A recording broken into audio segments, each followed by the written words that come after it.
Larasati mematut dirinya di depan cermin tua di kamar mereka. Kamar itu sederhana, jauh dari kesan mewah. Dindingnya dicat krem polos. Perabotnya dari kayu jati solid yang modelnya sudah ketinggalan zaman. Itu adalah rumah peninggalan orang tuanya. Rumah yang bersedia Larasati pertahankan alih-alih pindah ke apartemen mewah yang selalu diidamkan suaminya. Suaminya adalah Rangga. Seorang pria yang Larasati nikahi 8 tahun lalu saat pria itu masih seorang staf marketing yang penuh mimpi. Sekarang, Rangga adalah direktur di salah satu perusahaan teknologi yang sedang naik daun. Setidaknya, itulah jabatan yang tertera di kartu namanya. Hubungan mereka, seperti kamar itu, terasa solid namun kuno dan dingin. Larasati sendiri adalah definisi dari seorang ibu rumah tangga. Penampilannya sederhana, rambutnya seringkali hanya diikat ekor kuda. Dia tidak bekerja. Rangga selalu berkata bahwa kesuksesannya sudah lebih dari cukup untuk mereka berdua. Fokus saja urus rumah. Laras, urusan cari uang, itu bagianku. Begitu kata Rangga setiap kali Larasati mengutarakan niat untuk berkegiatan di luar.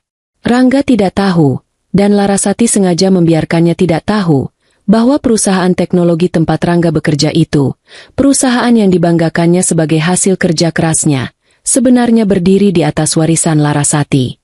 Larasati adalah pemilik saham mayoritas, pewaris tunggal dari kerajaan bisnis ayahnya yang memilih untuk tetap anonim. Rangga mengira modalnya datang dari investor asing misterius yang berbasis di Singapura.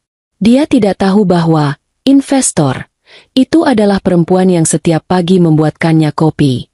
Kehidupan rumah tangga mereka sudah lama retak. 2 tahun terakhir, Rangga berubah. Dia menjadi arogan, sering pulang larut, dan selalu ada aroma parfum perempuan lain yang tertinggal di kemejanya.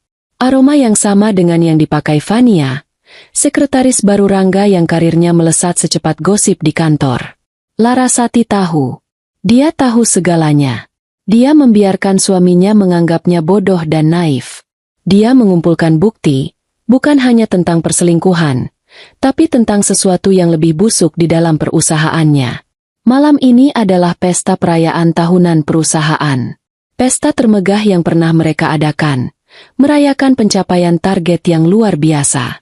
Rangga sudah berangkat 2 jam lalu. Aku harus mengurus persiapan di hotel. Laras, banyak tamu penting, katanya tadi sore. Suaranya dingin dan tidak sabar. Larasati hanya mengangguk. Dia tahu, persiapan penting, itu adalah menjemput Fania di apartemen mewahnya. Larasati melihat gaun yang tergantung di lemari. Sebuah gaun berwarna biru tua, sederhana, dibelinya dari butik lokal. Rangga bahkan tidak bertanya dia akan memakai apa. Dia hanya melempar kartu kreditnya ke meja rias minggu lalu. Beli baju yang pantas. Jangan bikin aku malu. Larasati tersenyum getir. Uang yang dipakai Rangga untuk memberinya, uang belanja, adalah uangnya sendiri, yang ironisnya sedang dicuri oleh Rangga sedikit demi sedikit dari perusahaannya. Dia merapikan rambutnya, memoles riasan tipis. Dia tidak terlihat seperti istri direktur, apalagi pemilik perusahaan. Dia terlihat seperti Larasati, seorang perempuan biasa yang hendak mendatangi pesta. Perasaan dingin menjalar di dadanya. Ini bukan gugup, ini adalah ketetapan hati. Selama setahun terakhir, dia memantau suaminya melalui Bagas, CEO profesional yang dia tunjuk untuk menjalankan perusahaan. Bagas adalah satu-satunya orang di dunia yang tahu identitas aslinya sebagai pemilik. Awalnya, Larasati hanya ingin tahu kemana uangnya pergi. Dia menemukan adanya penggelembungan dana, proyek fiktif, dan transfer mencurigakan ke rekening atas nama Fania. Perselingkuhan itu menyakitkan hatinya sebagai seorang istri. Tapi pengkhianatan Rangga terhadap perusahaan peninggalan ayahnya membangkitkan amarah yang berbeda. Malam ini, dia datang bukan sebagai istri yang tersakiti. Dia datang sebagai pemilik yang akan bersih-bersih. Dia mengambil tas tangan kecilnya, memasukkan ponsel dan dompet. Dia berjalan keluar dari kamar yang sunyi itu, mengunci pintu rumah sederhana mereka, dan memesan taksi online menuju hotel bintang 5 tempat suaminya sedang berpesta. Dia sengaja tidak meminta diantar supir perusahaan. Dia ingin tiba sebagai orang asing. Sebagai orang yang tidak dianggap penting. Ini adalah bagian dari rencana akhirnya.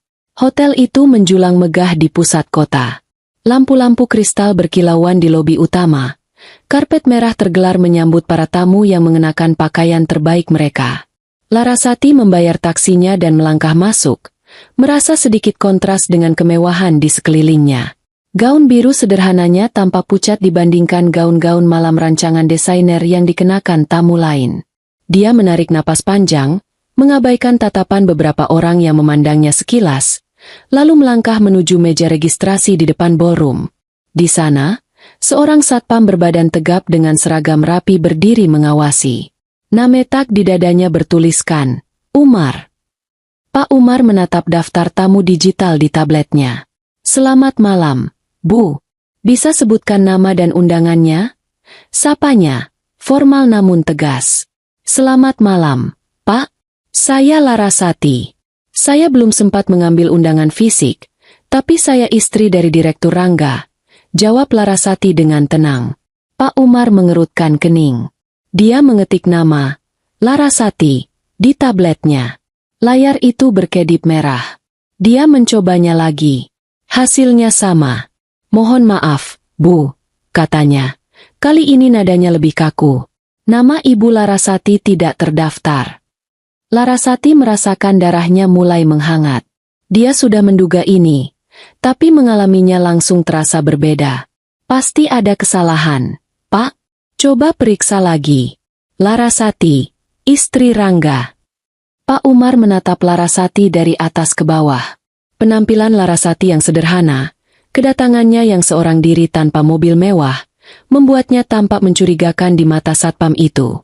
Saya sudah periksa, Bu. Nama Bapak Rangga ada, tapi pendampingnya bukan atas nama Ibu. Apa maksud Anda?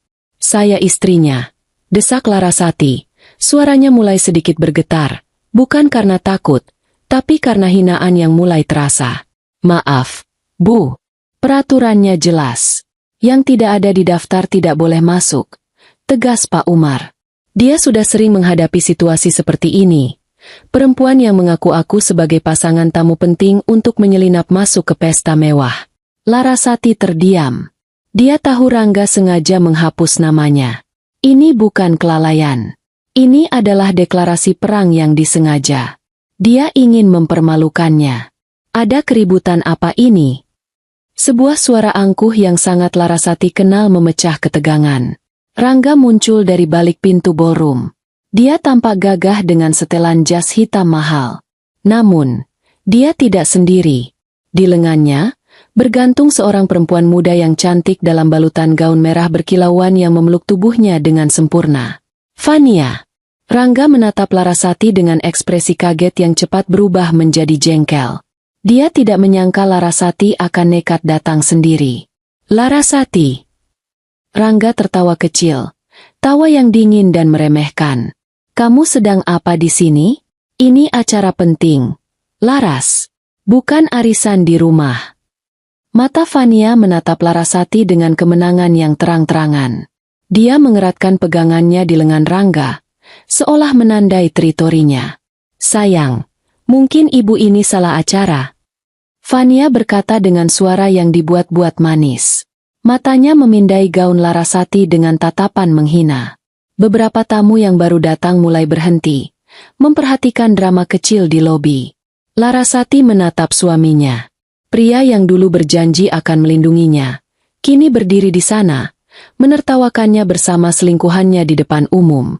Pak Umar, melihat reaksi Rangga, semakin yakin dengan dugaannya. Dia melangkah maju sedikit. Pak Rangga, ibu ini memaksa masuk, mengaku sebagai istri Bapak. Rangga menggelengkan kepalanya, masih dengan senyum mengejek itu.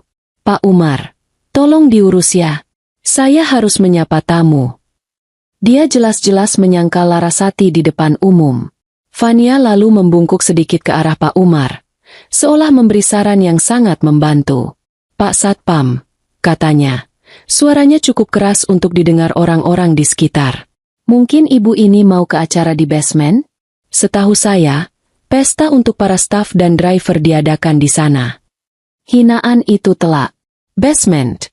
Mereka menyamakannya dengan para pekerja rendahan, mengusirnya dari pestanya sendiri, di hotelnya sendiri, yang dibiayai oleh uangnya sendiri. Darah Larasati terasa mendidih lalu mendingin dalam sekejap. Tawa kecil terdengar dari beberapa tamu yang menonton.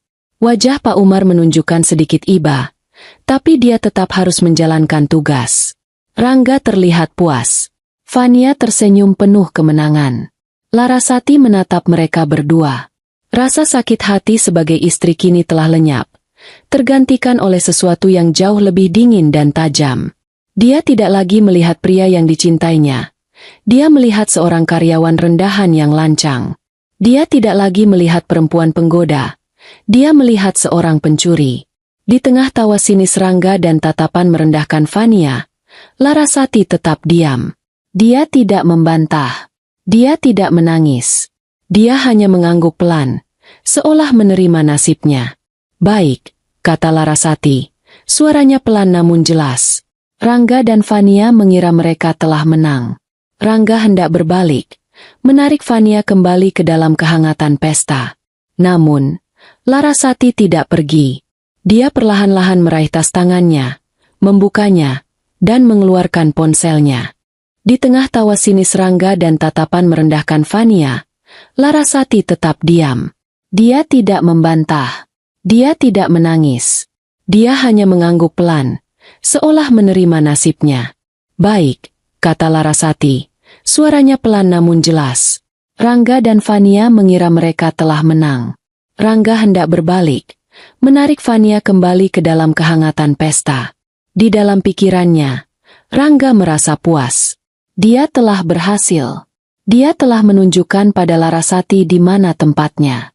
Tempatnya adalah di rumah, mengurus debu dan tagihan listrik. Bukan di sini, di dunianya, di dunia orang-orang penting. Dia melirik Fania, yang menatapnya dengan penuh puja. Fania adalah perempuan yang pantas mendampinginya. Cantik, muda, ambisius, dan yang terpenting, tahu cara mematuhinya sekaligus membuatnya merasa seperti raja. Larasati adalah jangkar. Beban dari masa lalunya yang sederhana, yang menolak untuk diubah. Malam ini, dia telah memotong tali jangkar itu. Membiarkan Larasati datang adalah sebuah kesalahan, tapi mengusirnya di depan umum seperti ini adalah sebuah kemenangan telak. Fania, di sisi lain, merasakan gelombang kemenangan yang memabukkan. Dia memandang rendah perempuan di depannya.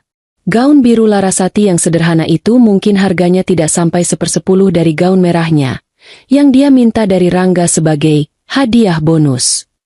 Dia telah bekerja keras untuk sampai di titik ini. Dia tidak hanya merebut perhatian Rangga, dia telah merebut posisinya. Dia sudah lama muak melihat Larasati, istri sah yang tampak begitu bodoh dan pasrah. Bagaimana bisa perempuan membosankan seperti itu memiliki pria sukses seperti Rangga? Fania merasa dia melakukan pelayanan publik dengan menyelamatkan Rangga dari pernikahan yang hambar. Dan malam ini, penghinaan di lobi ini adalah penobatannya. Dia bukan lagi simpanan yang bersembunyi. Dia adalah pendamping sang direktur. Dia bahkan membayangkan, mungkin tahun depan, dialah yang akan berdiri di meja registrasi ini sebagai Nyonya Rangga yang baru. Pak Umar, si Satpam, merasa serba salah. Hatinya sedikit iba melihat Larasati. Jelas kali ini drama rumah tangga yang buruk. Istri sah diusir oleh suami dan selingkuhannya. Tapi, tugas adalah tugas. Namanya tidak ada di daftar. Dan Pak Rangga, salah satu direktur tertinggi, sudah memberinya perintah tidak langsung untuk mengusir perempuan itu. Dia harus menafkahi keluarganya. Dia tidak bisa kehilangan pekerjaan karena membela seorang istri yang suaminya sendiri tidak mengakuinya. Dia berdeham, bersiap untuk mengucapkan kalimat yang lebih tegas. Bu, sekali lagi, mohon jangan membuat keributan. Silakan ibu meninggalkan area lobi. Namun, Larasati tidak pergi. Dia tidak menatap Pak Umar. Matanya tertuju lurus pada Rangga. Perlahan, dia meraih tas tangan kecilnya, membukanya, dan mengeluarkan ponselnya. Rangga mendengus. Mau apa lagi? Menelepon siapa? Ejeknya. Dia melingkarkan lengannya lebih erat di pinggang Fania. Mau mengadu pada ibumu? Silakan. Katakan padanya putrinya tidak diajak pesta. Fania terkikik pelan, menyandarkan kepalanya di bahu Rangga. Sayang, jangan begitu. Kasihan, dia terlihat bingung. Suaranya pura-pura manis, tapi matanya menari-nari penuh kekejaman. Larasati mengabaikan mereka.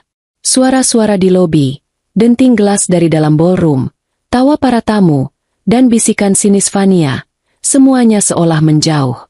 Dunia menyempit menjadi layar ponsel di tangannya. Dia tidak gemetar. Kemarahan di dalam dirinya sudah melewati titik didih. Kini ia telah mendingin menjadi sebongkah es yang tajam. Dia tidak lagi merasakan sakit hati seorang istri. Dia merasakan penghinaan seorang pemilik yang dikhianati oleh karyawannya sendiri. Pria yang dia beri kepercayaan, pria yang dia izinkan menikmati kekayaannya, kini berdiri di atas karpetnya, di dalam gedungnya, dan menertawakannya. Jarinya tidak perlu mencari kontak. Dia menekan tombol panggil cepat nomor 1. Nomor yang hanya dia gunakan untuk satu orang. Ponsel itu berdering di telinganya. 1 kali. 2 kali. Rangga mulai tidak sabar. Drama ini membosankan dan berpotensi memalukan jika dilihat oleh dewan direksi lain.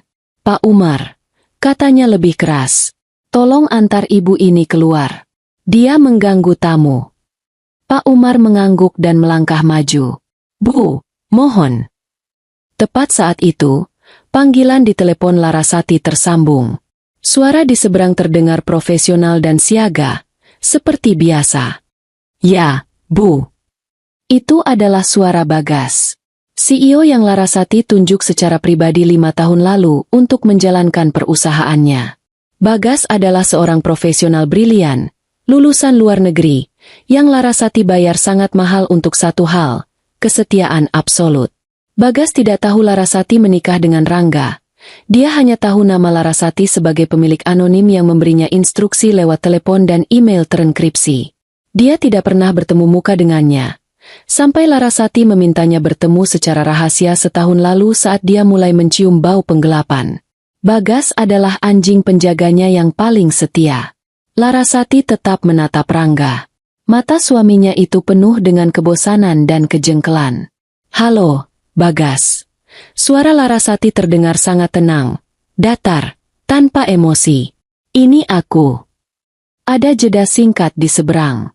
Bagas pasti bingung.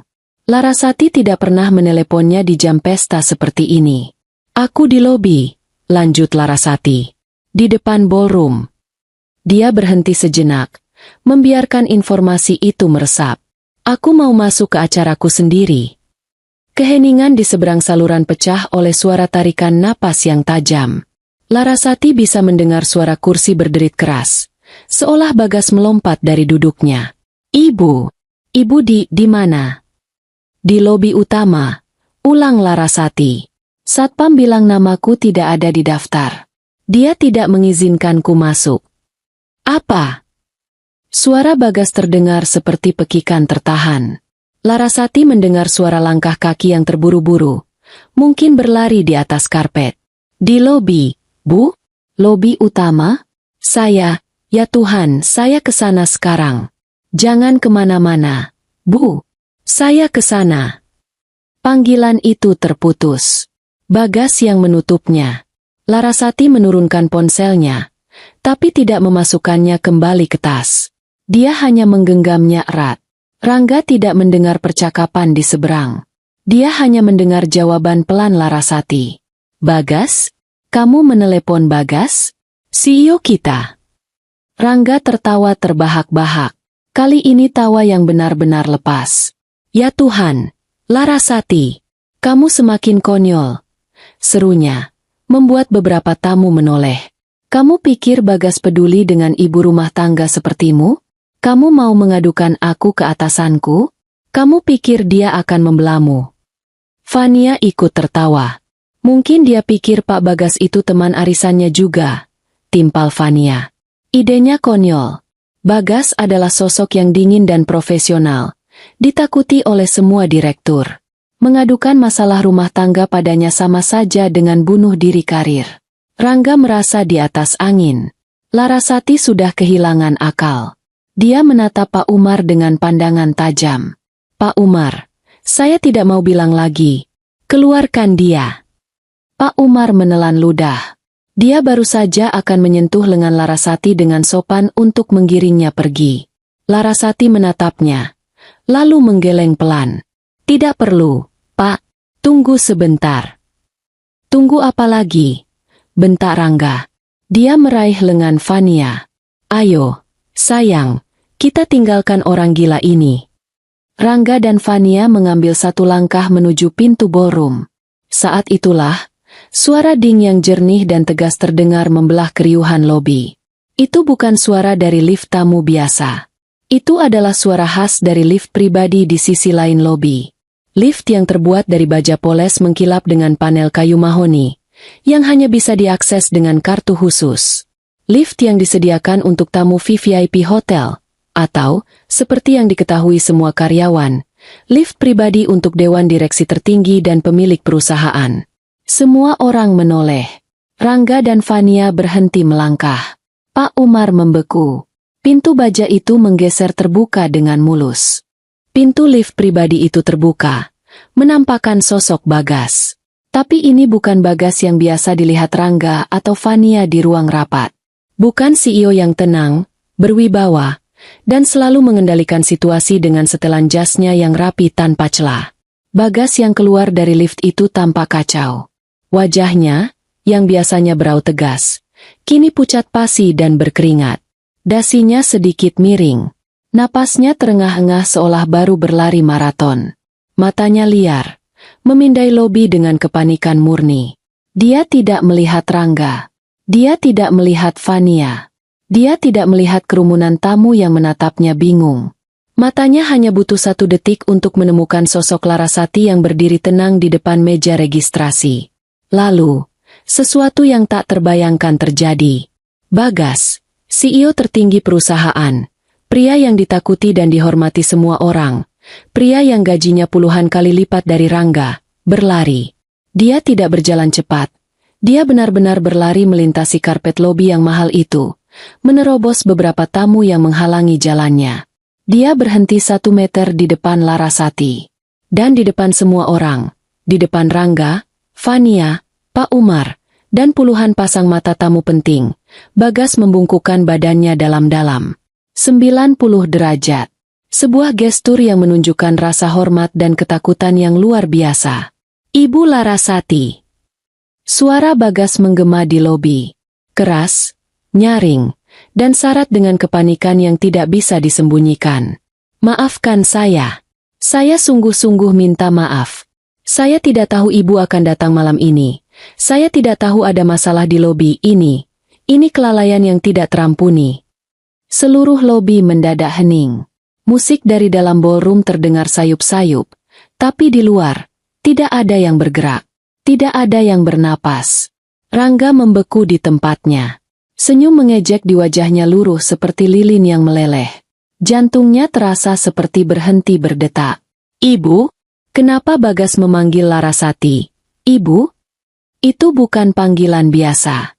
Itu adalah panggilan kehormatan tertinggi, panggilan yang Bagas gunakan hanya ketika merujuk pada satu orang, almarhum pendiri perusahaan, ayah Larasati, yang fotonya tergantung di ruang dewan. Tapi ayahnya sudah meninggal. Kenapa? Kenapa Larasati? Di sebelahnya, Fania merasakan cengkeramannya di lengan Rangga mengendur. Lututnya lemas. Ibu Larasati? Otaknya tidak bisa memproses data itu. Pak Bagas membungkuk pada Larasati, pada perempuan yang baru saja dia hina untuk pergi ke basement. Rasa dingin yang menusuk mulai menjalar dari perutnya. Ini salah. Ini sangat salah. Bagas menegakkan tubuhnya, tapi posturnya tetap membungkuk hormat. Wajahnya masih pucat, dan kini dia berbalik menatap Pak Umar. Matanya menyala-nyala karena amarah dan ketakutan. Pak Umar, bentaknya. Suaranya menggelegar. Apa yang Anda lakukan? Kenapa Anda menghentikan Ibu Larasati?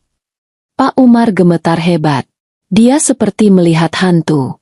Dia menatap Bagas, lalu Larasati, lalu Bagas lagi. Saya. Pak CEO, nama beliau tidak ada di daftar. Pak. Suaranya terbata-bata, penuh ketakutan. Daftar. Bagas tertawa, tapi itu tawa histeris yang menakutkan. Daftar apa? Dia tidak perlu daftar. Bagas menunjuk Larasati dengan tangan gemetar, lalu menyapu pandangannya ke seluruh lobi, ke arah Rangga, Fania, dan semua tamu yang menonton. Dia tidak perlu ada di daftar tamu, teriak Bagas. Suaranya kini pecah, karena dia yang memiliki daftar itu. Dia yang memiliki hotel ini. Dia yang memiliki perusahaan ini. Dia yang memiliki kita semua. Pernyataan itu meledak seperti bom di keheningan lobi. Dia yang memiliki perusahaan ini. Rangga merasakan seluruh darah di tubuhnya surut ke kaki. Dunia di sekelilingnya berputar. Telinganya berdenging. Tidak mungkin. Larasati, istrinya yang membosankan? Istrinya yang tidak tahu apa-apa soal bisnis? Istrinya yang selalu dia anggap bodoh dan pasif? Istrinya yang baru saja dia usir di depan umum? Dia menatap Larasati. Wajah perempuan itu masih tenang. Sangat tenang. Tapi matanya tidak lagi menatapnya seperti seorang istri. Mata itu menatapnya dengan tatapan dingin seorang hakim yang akan menjatuhkan vonis. Semuanya masuk akal sekarang. Rumah sederhana yang Larasati tolak untuk tinggalkan. Keengganannya membahas warisan orang tuanya. Keberaniannya yang tiba-tiba malam ini. Panggilan telepon itu. Dia pemiliknya. Aku baru saja menghina pemilik perusahaan. Aku baru saja memamerkan selingkuhanku di depan pemilik perusahaan. Aku baru saja menertawakan istriku, yang ternyata adalah bosku. Wajah Rangga, yang beberapa menit lalu angkuh dan penuh kemenangan, kini berubah menjadi pucat pasi. Sepucat kertas. Keringat dingin sebesar biji jagung mulai mengalir dari pelipisnya. Dia ingin bicara, tapi tenggorokannya tercekat. Fania merasakan kakinya menyerah. Dia terhuyung sedikit, hampir jatuh. Pemilik. Perempuan yang dia anggap remeh itu adalah pemilik perusahaan? Perempuan yang suaminya dia rebut, yang uangnya dia nikmati, yang gaun merahnya ini dibeli dari uang perempuan itu? Dia menatap Larasati dengan ngeri. Dia ingat kata-katanya tadi. Mungkin ibu ini mau ke acara di basement.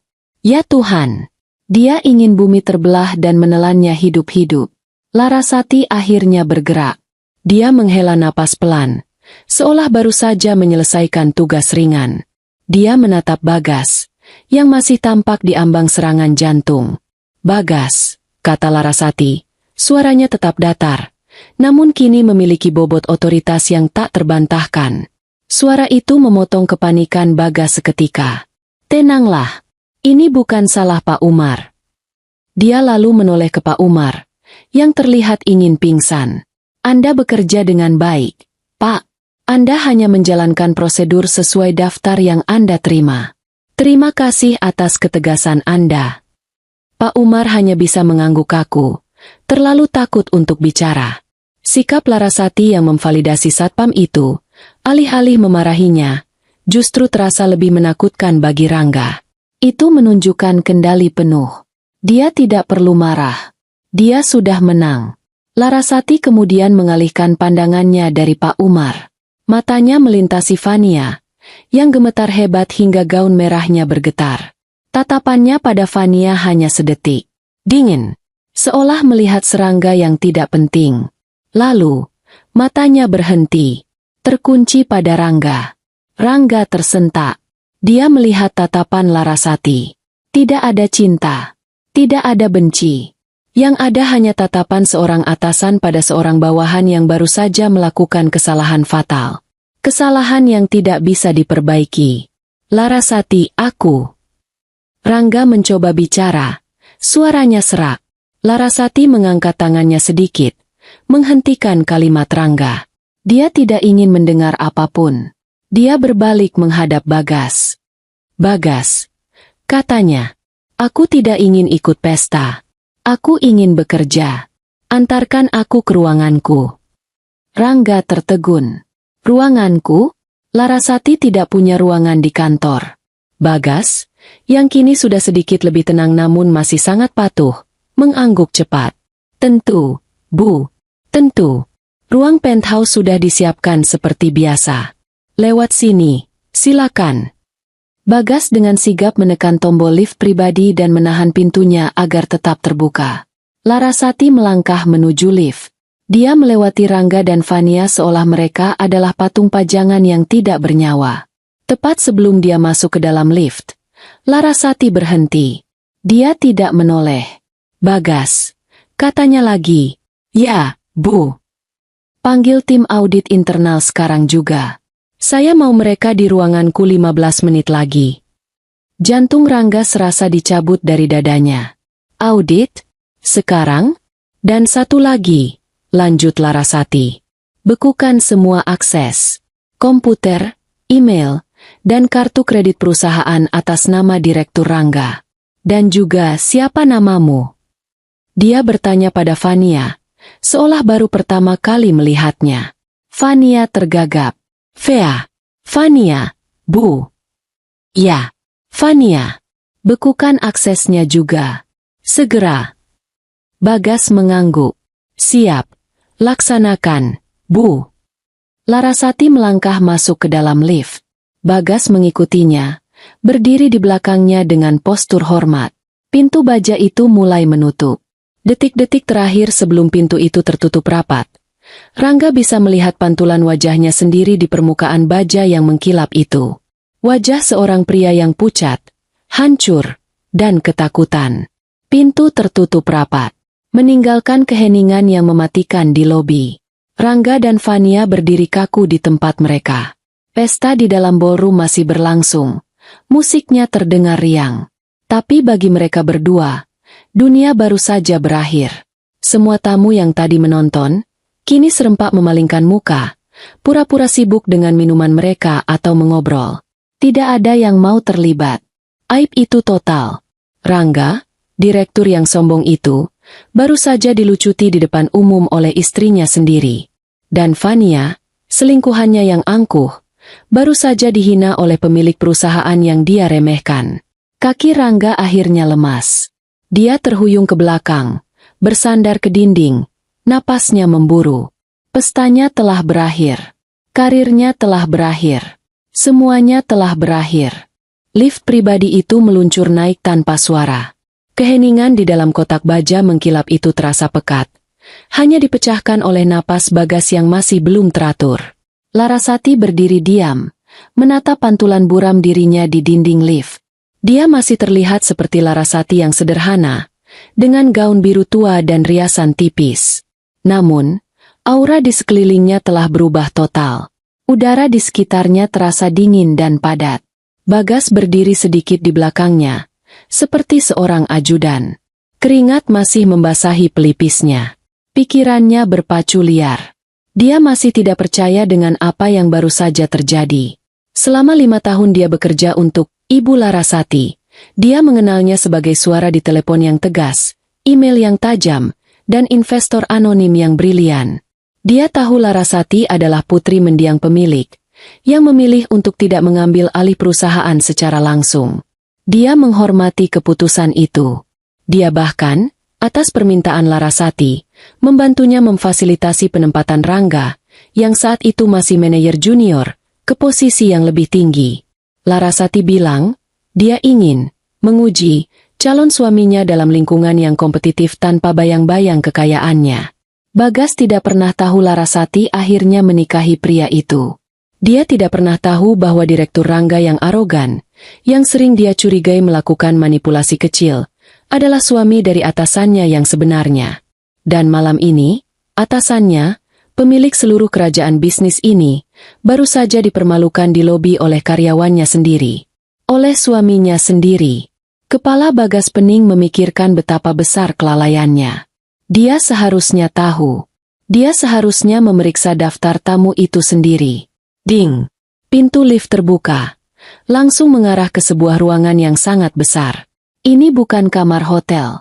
Ini adalah penthouse suite paling mewah di seluruh gedung, yang secara permanen dipesan atas nama perusahaan dan hanya bisa diakses oleh Bagas. Ruangan itu lebih besar dari seluruh rumah Larasati.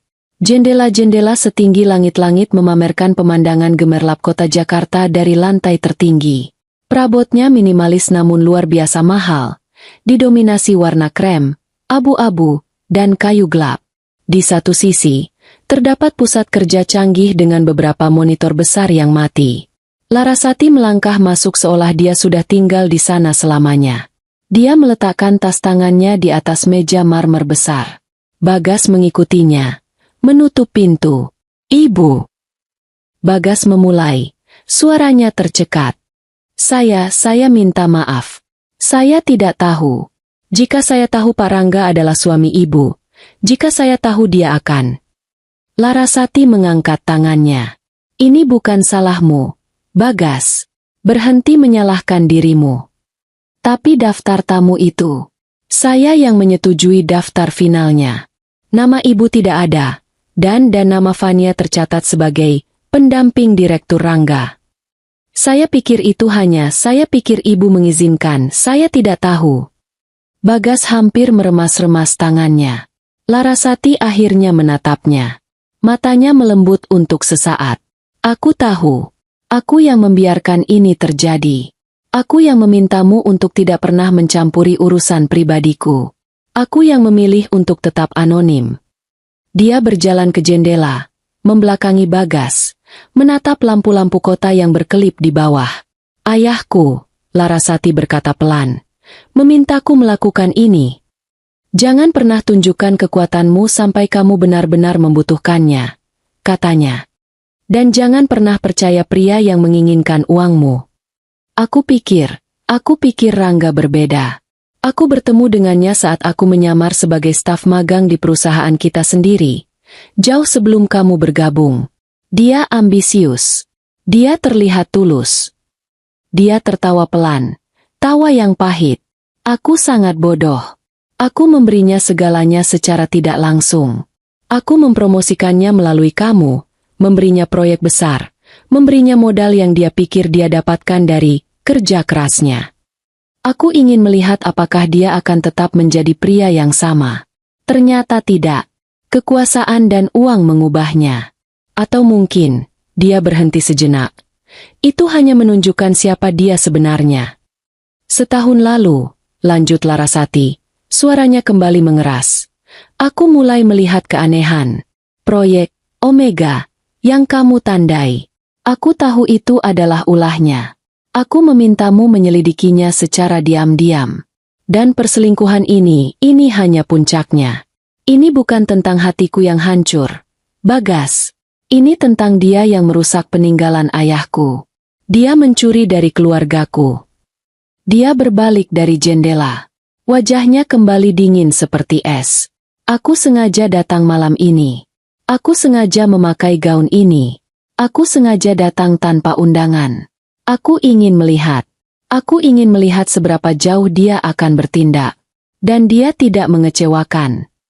Bagas mengangguk. "Kini mengerti. Ini bukan insiden.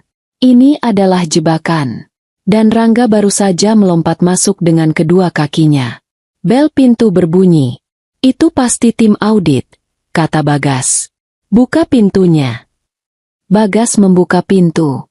3 orang pria berjas rapi, yang tampak tegang dan bingung, masuk. Mereka jelas-jelas ditarik dari pesta. Mereka adalah tim audit internal teratas. Pemimpin mereka, Pak Irfan, seorang pria berkacamata tebal, menatap Bagas dengan cemas. "Pak CEO, ada apa?" kata staf Bapak. "Ini darurat." Bagas mundur selangkah, mempersilakan mereka masuk. "Pak Irfan, kenalkan. Ini adalah Ibu Larasati. Beliau adalah pemilik tunggal perusahaan kita." Mata ketiga auditor itu membelalak kaget. Mereka memandang Larasati, perempuan sederhana yang berdiri di tengah penthouse mewah itu. Mereka pernah mendengar rumor tentang pemilik anonim, seorang pewaris yang tertutup. Mereka tidak pernah membayangkan sosoknya seperti ini. Mereka bertiga serempak menundukkan kepala sedikit, memberi hormat. Larasati tidak membuang waktu untuk basa-basi. Selamat malam. Maaf mengganggu pesta Anda. Kita punya pekerjaan. Dia menekan sebuah tombol di meja, dan monitor besar di dinding menyala, menampilkan dashboard keuangan perusahaan. Pak Irfan, kata Larasati. Suaranya tajam dan penuh komando. Saya mau Anda fokus ke dua hal. 1. Semua pengeluaran dan anggaran di bawah divisi Direktur Rangga selama 12 bulan terakhir. Saya mau perhatian khusus pada proyek Omega dan proyek Delta. Pak Irfan mengangguk cepat, mengeluarkan tabletnya. Baik, Bu. 2. Lanjut Larasati. Saya mau audit forensik penuh pada dua vendor, CV Jaya Abadi dan PT Sinar Mentari. Periksa kapan mereka didirikan, siapa pemiliknya, dan semua transaksi yang mereka lakukan dengan kita. Saya curiga mereka adalah perusahaan cangkang. Mata Pak Irfan membesar di balik kacamatanya. Ini tuduhan serius. Dan terakhir, Larasati melirik Bagas. Bagas sudah membekukan akses Rangga dan Fania Adeline. Saya mau Anda melacak semua transfer dana dari rekening perusahaan ke rekening pribadi mereka, termasuk bonus, klaim biaya, dan apapun itu. Terutama Fania. Periksa rekening gajinya. Tim itu langsung bekerja. Suasana di penthouse itu berubah menjadi ruang perang. Jari-jari menari di atas laptop. Pak Irfan dan timnya, yang awalnya terkejut, kini bekerja dengan fokus yang mematikan. Mereka adalah profesional, dan mereka baru saja mendapat perintah langsung dari sang pemilik. Sementara itu, di lantai bawah, di luar ballroom, Rangga menyandarkan punggungnya ke dinding marmer. Dia baru saja mencoba kartu aksesnya di pintu staf. Akses ditolak. Dia mencoba membuka email perusahaan di ponselnya. Password salah. Dia mencoba membuka aplikasi perbankan korporatnya. Dibekukan. Sialan, sialan, sialan. Dia menggeram, memukul dinding dengan pelan. Fania berdiri di dekatnya. Air matanya sudah merusak riasan mahalnya. Rangga, apa yang terjadi? Kenapa dia? Kenapa dia pemiliknya? Kamu bilang dia cuma ibu rumah tangga bodoh. Isaknya. Diam, bentak Rangga. Matanya merah karena panik. Aku tidak tahu. Dia menipuku. Dia menipu kita semua. Lalu bagaimana sekarang? Fania menarik-narik lengan jas Rangga. Aksesku juga diblokir. Kartu kreditku. Kartu kredit perusahaan yang kamu berikan. Rangga menatapnya dengan jijik. Itu bukan urusanku sekarang. Kita harus. Rangga tidak tahu harus berbuat apa. Dia terjebak. Dilucuti. Dipermalukan. Di penthouse. 10 menit telah berlalu. Keheningan pecah oleh suara Pak Irfan. Bu! Katanya. Suaranya bergetar. Dia membalikan layar laptopnya menghadap Larasati. Anda benar. CV Jaya Abadi. Didaftarkan 8 bulan lalu. Alamatnya fiktif. Dan pemilik terdaftarnya atas nama ibu kandung Nona Fania Adeline. Bagas menutup matanya. Sebodoh itu. Dan ini, lanjut Pak Irfan, mengklik layar lain. Aliran dananya. Proyek Omega. Anggarannya digelembungkan 30%. Selisihnya, 3,4 miliar rupiah. Ditransfer ke rekening CV Jaya Abadi dalam 3 kali termin. Dan dari sana, ditarik tunai dan sebagian ditransfer ke rekening pribadi di Singapura, atas nama Rangga. Bukti itu telak. Hitam di atas putih. Penggelapan dana yang vulgar dan gegabah. Rangga begitu yakin istrinya bodoh. Dia bahkan tidak berusaha menutup jejaknya dengan rapi. Larasati menatap layar itu. Wajahnya tidak menunjukkan emosi. Tidak ada kemarahan. Tidak ada kesedihan. Hanya kekosongan yang dingin. Dia sudah menduga ini, tapi melihatnya secara langsung mengkonfirmasi segalanya. Pria yang tidur di sebelahnya selama 8 tahun adalah seorang pencuri murahan. Bagus, kata Larasati pelan. Pak Irfan, cetak semua itu. Siapkan ringkasan eksekutifnya. Ya, Bu. Pestanya masih berlangsung, kan? Bagas mengerutkan kening. Ya, Bu. Musiknya masih terdengar. Kita perlu menghentikannya, kata Larasati. Sudah waktunya mengambil sampah.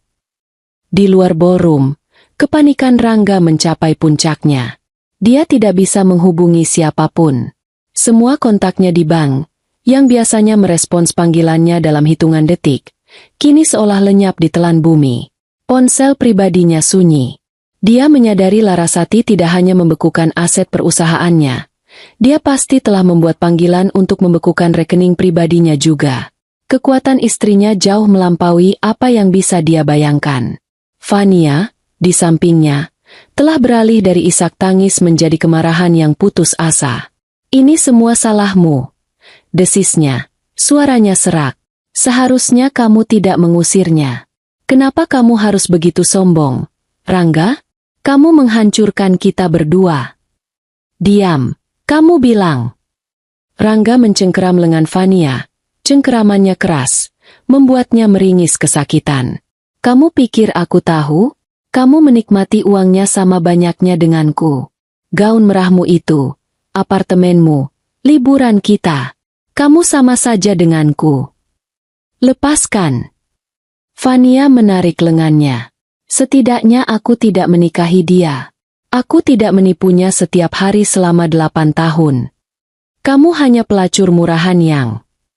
Pertengkaran kotor mereka terpotong. Mereka sadar beberapa tamu yang keluar dari toilet memandangi mereka dengan tatapan aneh. Mereka adalah sepasang tikus yang terpojok di lorong yang terang benderang. Rangga menarik napas, mencoba mengumpulkan sisa-sisa harga dirinya. Dengar, katanya pada Fania, mencoba merendahkan suaranya. Kita tidak bisa berdiri di sini. Itu membuat kita terlihat bersalah. Kita harus kembali ke meja. Bersikap seolah tidak terjadi apa-apa. Ini pasti hanya gertakan. Salah paham. Fania menatapnya seolah dia gila. Salah paham? Dia membekukan akses kita. Rangga, di depan CEO. Dia tidak akan melakukan apa-apa di depan ratusan tamu penting. Itu akan merusak citra perusahaan, kata Rangga, lebih untuk meyakinkan dirinya sendiri daripada Fania. Dia hanya ingin menakuti kita. Kita masuk, duduk, dan bersikap normal. Tunjukkan kita tidak takut. Itu adalah keputusan terburuk dalam hidupnya. Dengan sisa keberaniannya, Rangga merapikan jasnya. Fania buru-buru mengusap sisa air mata di pipinya. Mereka berdua melangkah, bahu-membahu, kembali masuk melalui pintu besar ballroom. Saat mereka masuk, musik jazz yang lembut sedang bermain. Orang-orang sedang mengobrol di meja mereka, memegang gelas-gelas anggur. Namun, begitu kaki mereka melangkah di karpet, suasana berubah. Itu tidak instan. Itu terjadi secara perlahan, seperti gelombang dingin. Meja terdekat dari pintu, yang diisi oleh manajer junior, tiba-tiba terdiam. Tawa mereka mati. Mereka menatap Rangga dan Fania, lalu buru-buru membuang muka, berbisik di antara mereka sendiri. Rangga dan Fania terus berjalan menuju meja VIP mereka di depan, dekat panggung. Setiap meja yang mereka lewati, percakapan terhenti. Suara denting sendok garpu seolah menjadi lebih keras. Ratusan pasang mata mengikuti langkah mereka. Rumor dari lobi tadi, yang diperkuat oleh drama lift pribadi dan hilangnya sang CEO, telah menyebar seperti wabah. Mereka melihat Dion, direktur pemasaran, rival utama Rangga. Dion tidak membuang muka. Dia menatap Rangga lurus-lurus, senyum sinis yang lebar tersungging di wajahnya. Dia mengangkat gelasnya sedikit, sebuah ejekan yang brutal. Para staf perempuan yang dulu iri pada Fania, kini menatapnya dengan campuran rasa kasihan dan kepuasan yang tak tersembunyi. Mereka melihat riasannya yang luntur dan ekspresi ketakutannya. Rangga dan Fania akhirnya sampai di meja mereka. Para eksekutif lain yang semeja dengan mereka, para direktur dari divisi lain, memberi mereka anggukan kaku yang canggung. Tidak ada yang bicara. Tidak ada yang bertanya mereka dari mana. Kursi mereka terasa seperti kursi listrik. Rangga duduk dengan punggung kaku. Fania gemetar begitu hebat hingga dia hampir tidak bisa duduk. Keheningan di meja itu memekakkan telinga. Tepat pada saat itu, musik jazz tiba-tiba berhenti. Semua orang menoleh ke panggung. Bagas telah kembali. Dia berdiri di podium kecil tempat MC tadi memandu acara. Dia memegang mikrofon. Wajahnya tenang, tapi dingin. Selamat malam, hadirin sekalian. Mohon maaf mengganggu acara makan malam Anda. Suara Bagas terdengar tenang namun berwibawa, menggema ke seluruh ruangan. Rangga merasakan firasat buruk yang menusuk perutnya. Jantungnya berdebar sangat kencang hingga terasa sakit. Ada situasi internal mendesak yang membutuhkan perhatian kita malam ini juga, lanjut Bagas. Perusahaan kita dibangun di atas fondasi integritas. Dan malam ini, integritas itu sedang diuji. Di seluruh ruangan, orang-orang saling berpandangan. Apa yang terjadi? Kami, lanjut Bagas, telah menemukan adanya indikasi kuat penyalahgunaan wewenang dan penggelapan dana yang serius yang dilakukan oleh oknum internal. Napas Rangga tercekat. Dia tidak akan melakukannya di sini. Tidak di depan umum. Bagas tidak menatap Rangga. Dia tetap menatap lurus ke arah kerumunan. Oleh karena itu, pemilik perusahaan telah memerintahkan audit penuh dan segera. Saat Bagas mengucapkan kata audit, 3 sosok muncul dari pintu masuk. Itu adalah Pak Irfan, si kepala auditor, yang kini tidak lagi terlihat tegang. Dia terlihat seperti seorang eksekutor. Di belakangnya, berjalan 2 orang pria berbadan tegap dengan setelan hitam dan ARPC. Bukan satpam hotel. Ini adalah tim keamanan internal perusahaan, yang biasanya mengurus aset vital. Rangga melihat mereka, dan seluruh sisa darah di wajahnya menghilang. Ketiga pria itu tidak berhenti. Mereka berjalan lurus, melewati meja-meja, melewati para tamu yang ternganga. Mereka berjalan lurus menuju satu titik. Meja VVIP tempat Rangga duduk. Seluruh ruangan kini sunyi senyap. Mereka bertiga berhenti di samping meja Rangga. Pak Irfan menatap Rangga. Pak Rangga, kata Pak Irfan. Suaranya tidak keras, tapi terdengar jelas di keheningan itu. Atas perintah langsung dari pemilik perusahaan, Ibu Larasati, Anda dibebas tugaskan untuk sementara, efektif segera. Rangga mencoba berdiri. Apa-apaan ini? Irfan, kamu tidak bisa. Kami bisa, Pak, kata Pak Irfan, memotong ucapan Rangga. Saya ditugaskan untuk menyita semua aset perusahaan yang saat ini berada dalam penguasaan Anda. Mohon serahkan laptop, ponsel perusahaan, dan kartu akses Anda. Ini adalah penghinaan tertinggi. Di depan semua kolega, rival, dan bawahannya. Saya tidak akan.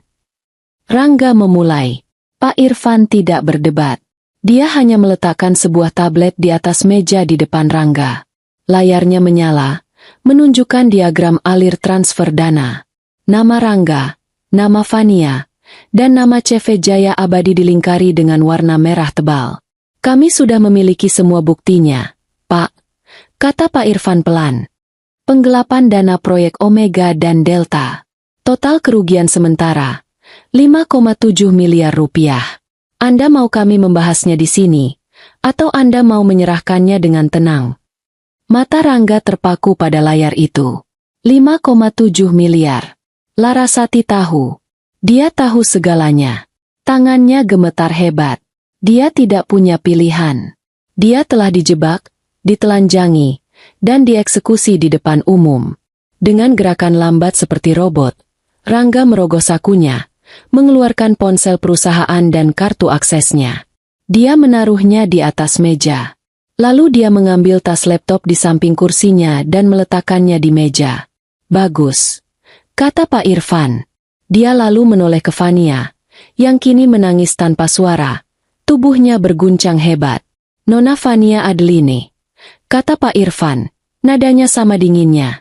Anda juga. Laptop, ponsel, dan kartu akses. Sekarang. Fania terlalu histeris untuk bergerak. Salah satu petugas keamanan berjas hitam itu melangkah maju, mengambil tas tangan Fania dari atas meja, membukanya, mengambil ponsel dan kartu aksesnya. Dia juga mengambil tas laptop Fania. "Sekarang," kata Pak Irfan, "mohon ikuti kami. Kalian berdua akan diantar ke ruang rapat terpisah untuk diinterogasi." Tidak, bisik Fania. Petugas keamanan itu menepuk bahu Rangga. "Mari, Pak." Rangga berdiri. Fania juga ditarik berdiri. Dan kemudian, dimulailah jalan penuh aib itu. Diiringi oleh Pak Irfan dan dua petugas keamanan, Rangga dan Fania berjalan keluar dari ballroom, melewati ratusan pasang mata yang menatap mereka. Tidak ada yang berbisik sekarang. Mereka hanya menatap. Menatap kejatuhan seorang direktur yang sombong dan selingkuhannya yang angkuh. Itu adalah perjalanan terpanjang dalam hidup Rangga. Setiap langkah terasa seperti menginjak paku. Di panggung, Bagas masih memegang mikrofon. Dia menunggu sampai Rangga dan Fania menghilang di balik pintu. Lalu dia berdeham. "Mohon maaf atas gangguannya, hadirin sekalian," katanya. "Pesta malam ini selesai. Silakan menikmati sisa hidangan Anda. Perusahaan akan merilis pernyataan resmi besok pagi. Terima kasih." Dia meletakkan mikrofonnya dan berjalan turun dari panggung. Pesta itu telah hancur. Jauh di atas mereka semua, di dalam penthouse suite, Larasati tidak melewatkan satu detik pun. Dia telah menyaksikan seluruh adegan itu melalui siaran langsung kamera keamanan ballroom yang ditampilkan di monitor besar di dindingnya. Dia melihat Rangga kembali ke meja. Dia melihat Bagas naik ke panggung. Dia melihat tim audit berjalan ke meja. Dia melihat wajah pucat Rangga. Dia melihat Fania yang histeris. Dia melihat mereka digiring keluar seperti dua penjahat. Dia hanya duduk diam di sofa, memegang segelas air putih. Wajahnya tidak menunjukkan ekspresi apapun. Tidak ada senyum kemenangan. Tidak ada air mata kesedihan. Hanya kekosongan yang dingin. Bagas masuk ke penthouse beberapa menit kemudian. "Sudah selesai, Bu," lapornya. "Mereka sedang diamankan di ruang rapat kencana di lantai 3. Tim hukum kita sedang dalam perjalanan." Larasati mengangguk. Dia meletakkan gelasnya. "Bagus." Dia berdiri. "Aku akan mandi dan ganti baju," katanya. "Setelah itu, antarkan aku ke ruang rapat itu. Aku ingin berbicara dengannya." "Dengan mereka berdua, Bu?" tanya Bagas. Larasati menatapnya. "Tidak, hanya dengan Rangga. Aku sudah menyiapkan berkas perceraiannya." Jam di dinding ruang rapat kencana menunjukkan pukul 3 dini hari. Ruangan itu dingin. Pendingin udaranya disetel terlalu rendah. Bau karpet baru dan pembersih furnitur terasa menusuk hidung. Ini adalah antitesis dari kemewahan pesta di lantai bawah, yang sisa-sisa makan malamnya mungkin baru saja dibersihkan. Rangga duduk di salah satu kursi kulit yang mahal. Di seberang meja, duduk Pak Irfan, si kepala auditor, dan di sebelahnya seorang perempuan yang tidak Rangga kenal, berpenampilan tajam dengan kacamata berbingkai hitam. Namanya Gita, pengacara internal perusahaan. Di kedua sisi pintu, berdiri dua petugas keamanan berjas hitam, diam seperti patung. Sudah 2 jam Rangga di sana. 2 jam interogasi yang menguliti sisa-sisa harga dirinya. Dia mencoba segalanya. Awalnya dia marah, membentak mereka dengan statusnya sebagai direktur. "Kalian tidak punya hak menahan saya. Saya akan menuntut kalian semua." Pak Irfan tidak bergeming. Dia hanya menyalakan layar besar di dinding. Di sana, terpampang bagan alir yang rapi. Rekening perusahaan. Rekening CV Jaya Abadi. Rekening pribadi atas nama Fania Adline. Rekening pribadi atas nama ibu kandung Fania. Dan sebuah rekening di Singapura atas namanya sendiri, Rangga. Panah-panah merah tebal menunjukkan aliran dana 5,7 miliar rupiah. "Kami punya hak, Pak Rangga," kata Bu Gita, si pengacara. Suaranya tenang namun mematikan. "Ini bukan penahanan. Ini adalah investigasi internal atas dugaan penggelapan dana berat. Hak Anda sebagai direktur sudah dicabut sementara oleh pemilik, Ibu Larasati, begitu bukti awal ini ditemukan." Kemudian Rangga beralih ke penyangkalan. Saya tidak tahu soal itu. Itu pasti Fania. Dia menjebak saya. Dia punya akses ke rekening saya. Pak Irfan menggeleng pelan. Kami sudah melacak login digitalnya. Pak, transfer ke rekening Singapura Anda lakukan dari IP address apartemen pribadi Anda, bukan dari kantor. Dan persetujuan akhir proyek Omega dan Delta itu tanda tangan digital Anda, menggunakan token pribadi Anda. Rangga terdiam. Dia ingat. Dia melakukannya akhir pekan lalu, sambil tertawa bersama Fania, merayakan kebodohan Bagas yang menyetujui anggaran itu.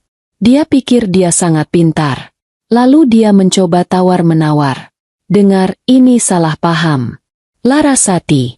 Ibu Larasati, dia istri saya. Ini masalah rumah tangga. Kita bisa selesaikan ini baik-baik. Saya bisa kembalikan uangnya. Bu Gita tersenyum tipis. Pertama, Pak, uang yang Anda tawarkan untuk dikembalikan itu adalah uang perusahaan yang Anda curi. Itu bukan alat tawar-menawar. Kedua, status Anda sebagai suami pemilik justru memberatkan posisi Anda. Ini bukan hanya penggelapan dana, tapi pelanggaran kepercayaan berat. Breach of fiduciary duty. Ibu Larasati tidak melihat ini sebagai masalah rumah tangga. Beliau melihat ini sebagai pengkhianatan korporat. Rangga akhirnya hancur. Ketakutan yang sebenarnya merayap masuk. Ketakutan akan penjara. Sel yang kotor. Kehilangan kebebasan. Lalu, apa yang akan terjadi pada saya? Suaranya bergetar. Itu, kata Bu Gita, menutup laptopnya. Sepenuhnya tergantung keputusan Ibu Larasati. Dia melirik petugas keamanan. Kami sudah selesai untuk malam ini. Kami menyita ponsel pribadi Anda, laptop Anda, dan semua kartu akses. Anda akan diantar keluar dari gedung. Diantar? Maksud Anda saya ditahan? Panik Rangga. Tidak, Anda boleh pulang. Ke rumah Anda, kata Bu Gita. Ibu Larasati akan bicara dengan Anda di sana. Pernyataan itu lebih menakutkan daripada ancaman borgol. Mereka melepaskannya. Mereka melepaskannya untuk menemui sang algojo secara pribadi. Petugas keamanan mengantarnya ke lobi. Bukan lobi utama yang mewah, tapi lobi karyawan di samping. Dia berjalan keluar dari pintu kaca, merasakan udara malam Jakarta yang lembab dan panas menerpa wajahnya. Dia baru saja kehilangan segalanya dalam 3 jam. Pesta, jabatan, reputasi, dan masa depan. Dia berdiri di trotoar. Mobil mewahnya, yang tadi pagi dia parkir dengan gagah di slot direksi, kini entah di mana. Kuncinya ada di antara barang-barang yang disita. Dia merogoh sakunya. Hanya ada dompet pribadi dan kunci rumah. Rumah Larasati. Dia melihat ke seberang jalan. Pak Umar, satpam yang tadi dihinanya, sedang berjaga di pos luar. Pak Umar melihatnya. Tatapan mereka bertemu sejenak. Pak Umar tidak menunjukkan ekspresi apa-apa. Dia hanya menatap, lalu perlahan membuang muka. Penghinaan terakhir. Bahkan satpam pun kini memandangnya sebagai sampah. Rangga berjalan tertatih ke jalan raya, menahan malu yang membakar. Dia melambaikan tangannya, memberhentikan sebuah taksi tua yang lewat. Mau kemana, Pak? Tanya sopir taksi itu. Rangga menyebutkan alamat rumahnya. Rumah sederhana yang selalu dia benci, yang selalu dia anggap sebagai simbol kegagalan Larasati untuk beradaptasi dengan kesuksesannya. Sekarang, itu satu-satunya tempat di dunia yang bisa dia tuju. Perjalanan pulang terasa seperti mimpi buruk. Sopir taksi itu menyetel radio. Lagu dangdut ceria mengalun. Kontras yang menyakitkan dengan kehancuran di dalam dada Rangga. Pikirannya berpacu. Larasati, istrinya, pemilik perusahaan. Kenapa? Kenapa dia tidak pernah bilang? 8 tahun. Dia hidup bersama perempuan terkuat di perusahaannya dan dia tidak tahu. Dia mengingat semuanya. Setiap kali dia meremehkannya. Setiap kali dia membentaknya karena Larasati bertanya soal pekerjaannya. Kamu tidak akan mengerti, Laras. Ini bisnis besar. Setiap kali dia memamerkan bonusnya, yang ternyata adalah uang Larasati sendiri. Setiap kali dia berbohong akan rapat lembur, padahal dia pergi ke apartemen Fania. Dia menyadari sesuatu dengan ngeri. Larasati tidak baru tahu malam ini. Dia pasti sudah tahu lama. Dia tahu soal Fania. Dia tahu soal uang. Dia sedang menonton. Selama ini, Larasati sedang menontonnya. Pesta malam ini, penghinaan di lobi, itu bukan kecelakaan. Itu adalah panggung. Panggung yang disiapkan Larasati khusus untuk eksekusinya. Rasa takutnya berganti menjadi teror yang dingin. Dia tidak menikah dengan ibu rumah tangga yang pasif. Dia menikah dengan seorang dalang yang sabar dan kejam. Taksi itu berhenti di depan gerbang rumah kayu sederhana mereka. Pukul 4 pagi. Lingkungan itu sunyi. Jangkrik masih berbunyi. "Sudah sampai, Pak," kata sopir itu. Rangga membayar dengan sisa uang tunai di dompetnya. Dia turun. Kakinya terasa seperti timah. Dia menatap rumah itu. Dulu dia melihatnya sebagai penjara yang membosankan. Kini dia melihatnya sebagai ruang pengadilan. Dia memasukkan kuncinya ke lubang kunci. Berputar dengan pelan. Pintu terbuka. Di dalam gelap. Hening. Dia pikir Larasati mungkin tidur. Mungkin dia salah. Mungkin Larasati menyuruhnya pulang hanya untuk mengusirnya besok pagi. Dia melangkah masuk. Menutup pintu pelan. "Laras?" panggilnya lirih. Lampu ruang tamu menyala. Larasati duduk di sana. Di sofa tunggal yang menghadap pintu. Dia sudah berganti pakaian. Dia tidak lagi memakai gaun biru sederhananya. Dia mengenakan setelan piyama satin berwarna gading. Rambutnya yang panjang digerai, basah, sepertinya dia baru saja mandi. Wajahnya bersih dari riasan. Dia tampak muda, tapi matanya terlihat kuno, setua waktu. Dia menatap Rangga. "Nang, Dad." Di atas meja kopi kayu di depannya, tidak ada cangkir teh. Yang ada hanya 2 tumpukan dokumen yang tebal dan sebuah pena. "Tutup pintunya, Rangga," kata Larasati. Suaranya pelan, tapi membelah keheningan rumah seperti pisau. "Duduk." Rangga menelan ludah. Dia berjalan mendekat dan duduk di sofa panjang di seberangnya. Sofa tempat mereka biasa menonton televisi. Keheningan berlangsung selama 1 menit penuh. Larasati hanya menatapnya. Membiarkannya tertekan di bawah tatapannya. Membiarkannya merasakan beratnya kejahatannya. Rangga tidak tahan. "Laras, aku bisa jelaskan. Kenapa kamu hapus namaku dari daftar?" Larasati bertanya. Pertanyaan itu mengejutkan Rangga. Dari semua hal, uang 5,7 miliar, audit, penjara, dia memulai dari sana. Dari penghinaan di lobi. "Aku." Rangga tergagap. "Itu Fania, dia yang mengurus daftar tamu. Aku tidak memeriksa ulang. Itu kesalahan administrasi." Larasati tertawa. Itu bukan tawa. Itu adalah suara dingin yang keluar dari tenggorokannya. "Kamu masih berbohong. Bahkan sekarang." Dia mencondongkan tubuhnya. "Kamu menghapus namaku, Rangga, karena kamu ingin membawa Fania sebagai pendampingmu yang resmi. Kamu ingin menunjukkan pada semua orang bahwa dialah perempuanmu. Dan kamu ingin aku, istrimu, dihentikan oleh Satpam. Kamu ingin mempermalukanku di depan Pak Umar." Rangga tidak bisa berkata-kata. Dia tahu itu benar. "Kamu berhasil," lanjut Larasati. "Kamu mempermalukanku. Selama 10 menit. Kamu dan selingkuhanmu menertawakanku." Dia bersandar kembali. "Sekarang, giliranku." Dia menunjuk tumpukan dokumen pertama. Ini, salinan lengkap dari hasil audit Pak Irfan. 5,7 miliar rupiah. Proyek Omega. Proyek Delta. CV Jaya Abadi. Perusahaan cangkang atas nama Ibu Fania. Transfer ke rekening Singapura MU. Semuanya lengkap. Wajah Rangga memucat lagi. "Kamu pikir aku bodoh, kan?"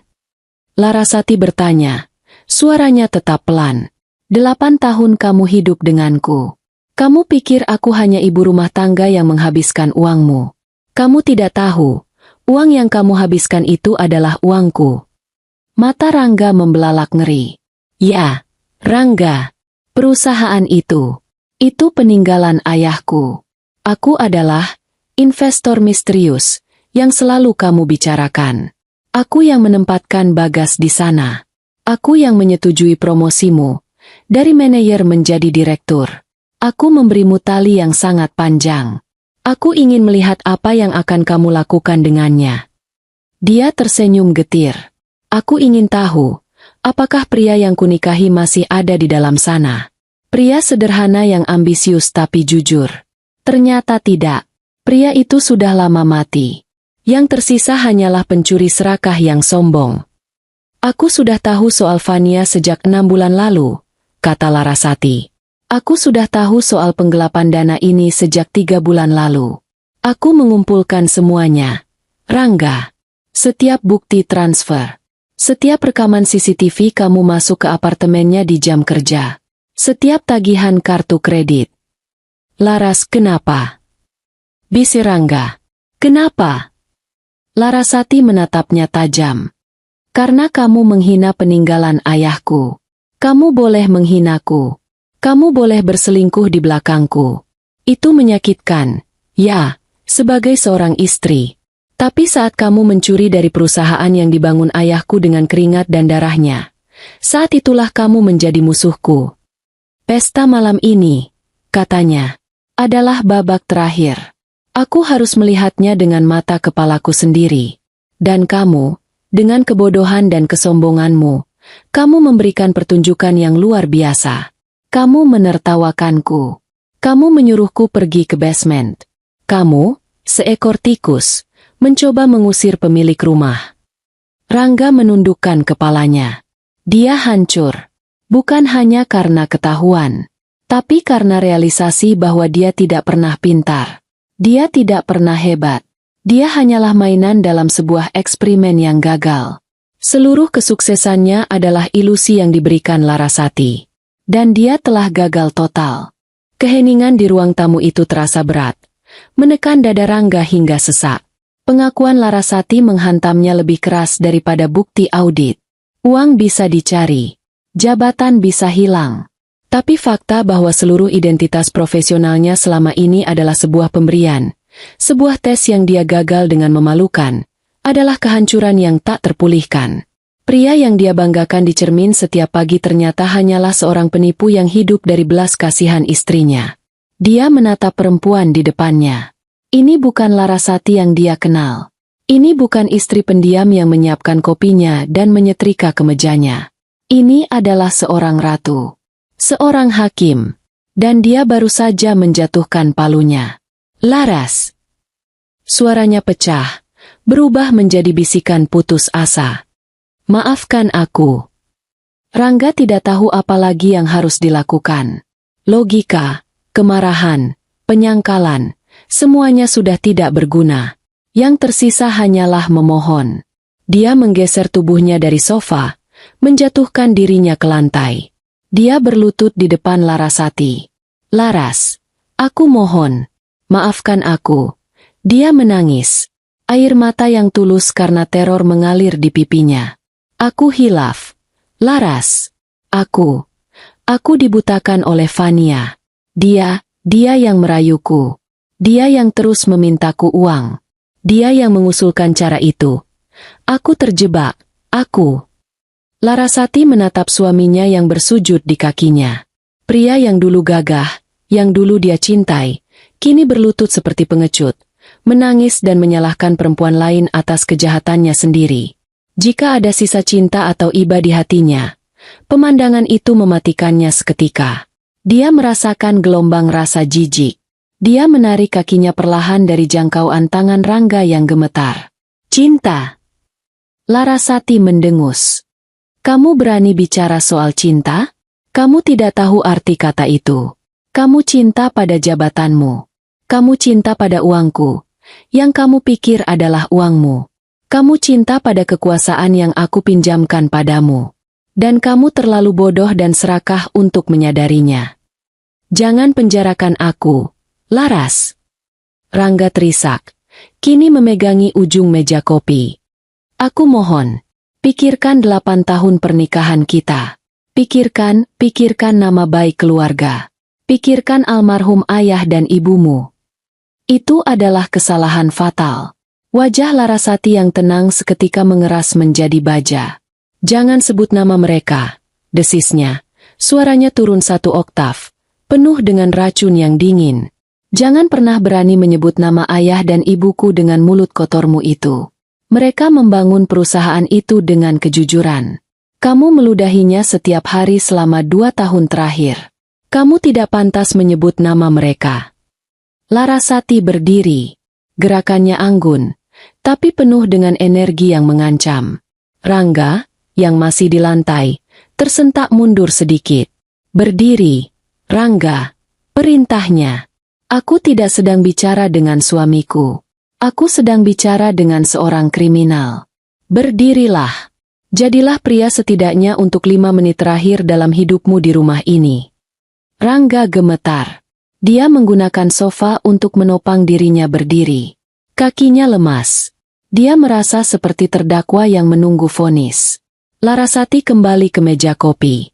Dia mengabaikan tumpukan berkas audit. Dia mengambil tumpukan dokumen kedua dan meletakkannya dengan rapi di depan Rangga. Di atasnya, dia meletakkan sebuah pena. Aku sudah memikirkan ini matang-matang, kata Larasati. Kembali ke nada suaranya yang datar dan terkendali. Aku tidak ingin menghabiskan waktu bertahun-tahun di pengadilan untuk menyeret namamu dan namaku di lumpur. Aku ingin ini selesai. Malam ini juga. Dia menatap mata Rangga. Kamu punya 2 pilihan. Rangga, dengarkan baik-baik. Dia menunjuk tumpukan dokumen itu. Pilihan 1. Ini, katanya, adalah surat gugatan cerai yang sudah disiapkan pengacaraku. Dan di bawahnya, adalah surat kesepakatan pengalihan aset. Sangat rinci. Rangga menatap dokumen itu dengan ngeri. Kamu tanda tangani malam ini juga, lanjut Larasati. Kamu ceraikan aku. Kamu serahkan semua aset atas namamu. Apartemen mewah yang kamu beli untuk Fania dengan uang perusahaan. Mobil sportmu. 2 jam tangan mewah yang kamu banggakan. Dan semua sisa dana di rekening pribadimu, termasuk rekening di Singapura itu. Semuanya akan disita dan dikembalikan ke perusahaan sebagai bagian dari ganti rugi. Apa-apa yang tersisa untukku? Bisik Rangga. Tidak ada, jawab Larasati dingin. Kamu akan keluar dari rumah ini sebelum matahari terbit. Hanya dengan koper pakaianmu. Kamu akan kehilangan segalanya. Tapi, dia berhenti sejenak. Aku tidak akan mengajukan tuntutan pidana. Aku tidak akan memenjarakanmu. Kamu bebas pergi, memulai hidup baru dari nol. Tentu saja, namamu akan masuk daftar hitam di seluruh industri ini. Kamu tidak akan pernah bisa bekerja sebagai direktur lagi. Mungkin kamu bisa jadi penjaga toko. Aku tidak peduli. Wajah Rangga pucat pasi. Kehilangan segalanya, tapi bebas. Itu pilihan 1, kata Larasati. Dia kemudian mengambil ponselnya dari saku piyamanya. Pilihan 2. Dia mengangkat ponsel itu. Aku tidak memberimu dokumen apapun. Aku hanya menekan 1 tombol. Bagas, tim pengacara, dan 2 petugas polisi yang sudah disiagakan, sedang menunggu di lobi hotel. Mereka bisa sampai di sini dalam 10 menit. Mereka akan memborgolmu di ruang tamu ini, dan menyeretmu keluar. Laras, jangan. Larasati mengabaikannya. Dengan bukti yang ada di tumpukan pertama itu, dia menunjuk berkas audit. Pengacaraku yakin kamu akan mendapat hukuman penjara minimal 10 tahun. Mungkin 15. Karena posisimu. Kamu akan kehilangan segalanya. Dan kamu akan kehilangan kebebasanmu. Kamu akan menghabiskan masa mudamu di dalam sel. Dia meletakkan ponsel itu di samping tumpukan dokumen perceraian. Pena atau telepon. Pilih sekarang, Rangga. Tidak ada keraguan di mata Larasati. Dia serius. Dia akan melakukannya. Pikiran Rangga berpacu. Penjara. Sel yang sempit, narapidana lain, kehidupan yang terhina, dibandingkan kemiskinan. Hina, tapi bebas. Dia masih punya nyawa. Dia masih bisa berjalan di bawah matahari. Itu bahkan bukan sebuah pilihan. Itu adalah paksaan. Aku pilih. Suaranya serak. Aku tanda tangan. Pilihan yang cerdas, kata Larasati tanpa emosi. Dia mendorong pena itu ke arahnya. Tanda tangani semuanya. Setiap halaman yang ditandai. Tangan Rangga gemetar hebat. Dia mengambil pena itu. Dia membuka halaman pertama. Surat gugatan cerai. Penggugat, Larasati. Tergugat, Rangga. Dia menandatanganinya. Goresan pena itu terasa seperti sayatan di kulitnya. Halaman demi halaman. Pengalihan aset apartemen. Tanda tangan. Pengalihan mobil. Tanda tangan. Penyerahan rekening bank. Tanda tangan. Saat dia menandatangani, dia menyadari sesuatu.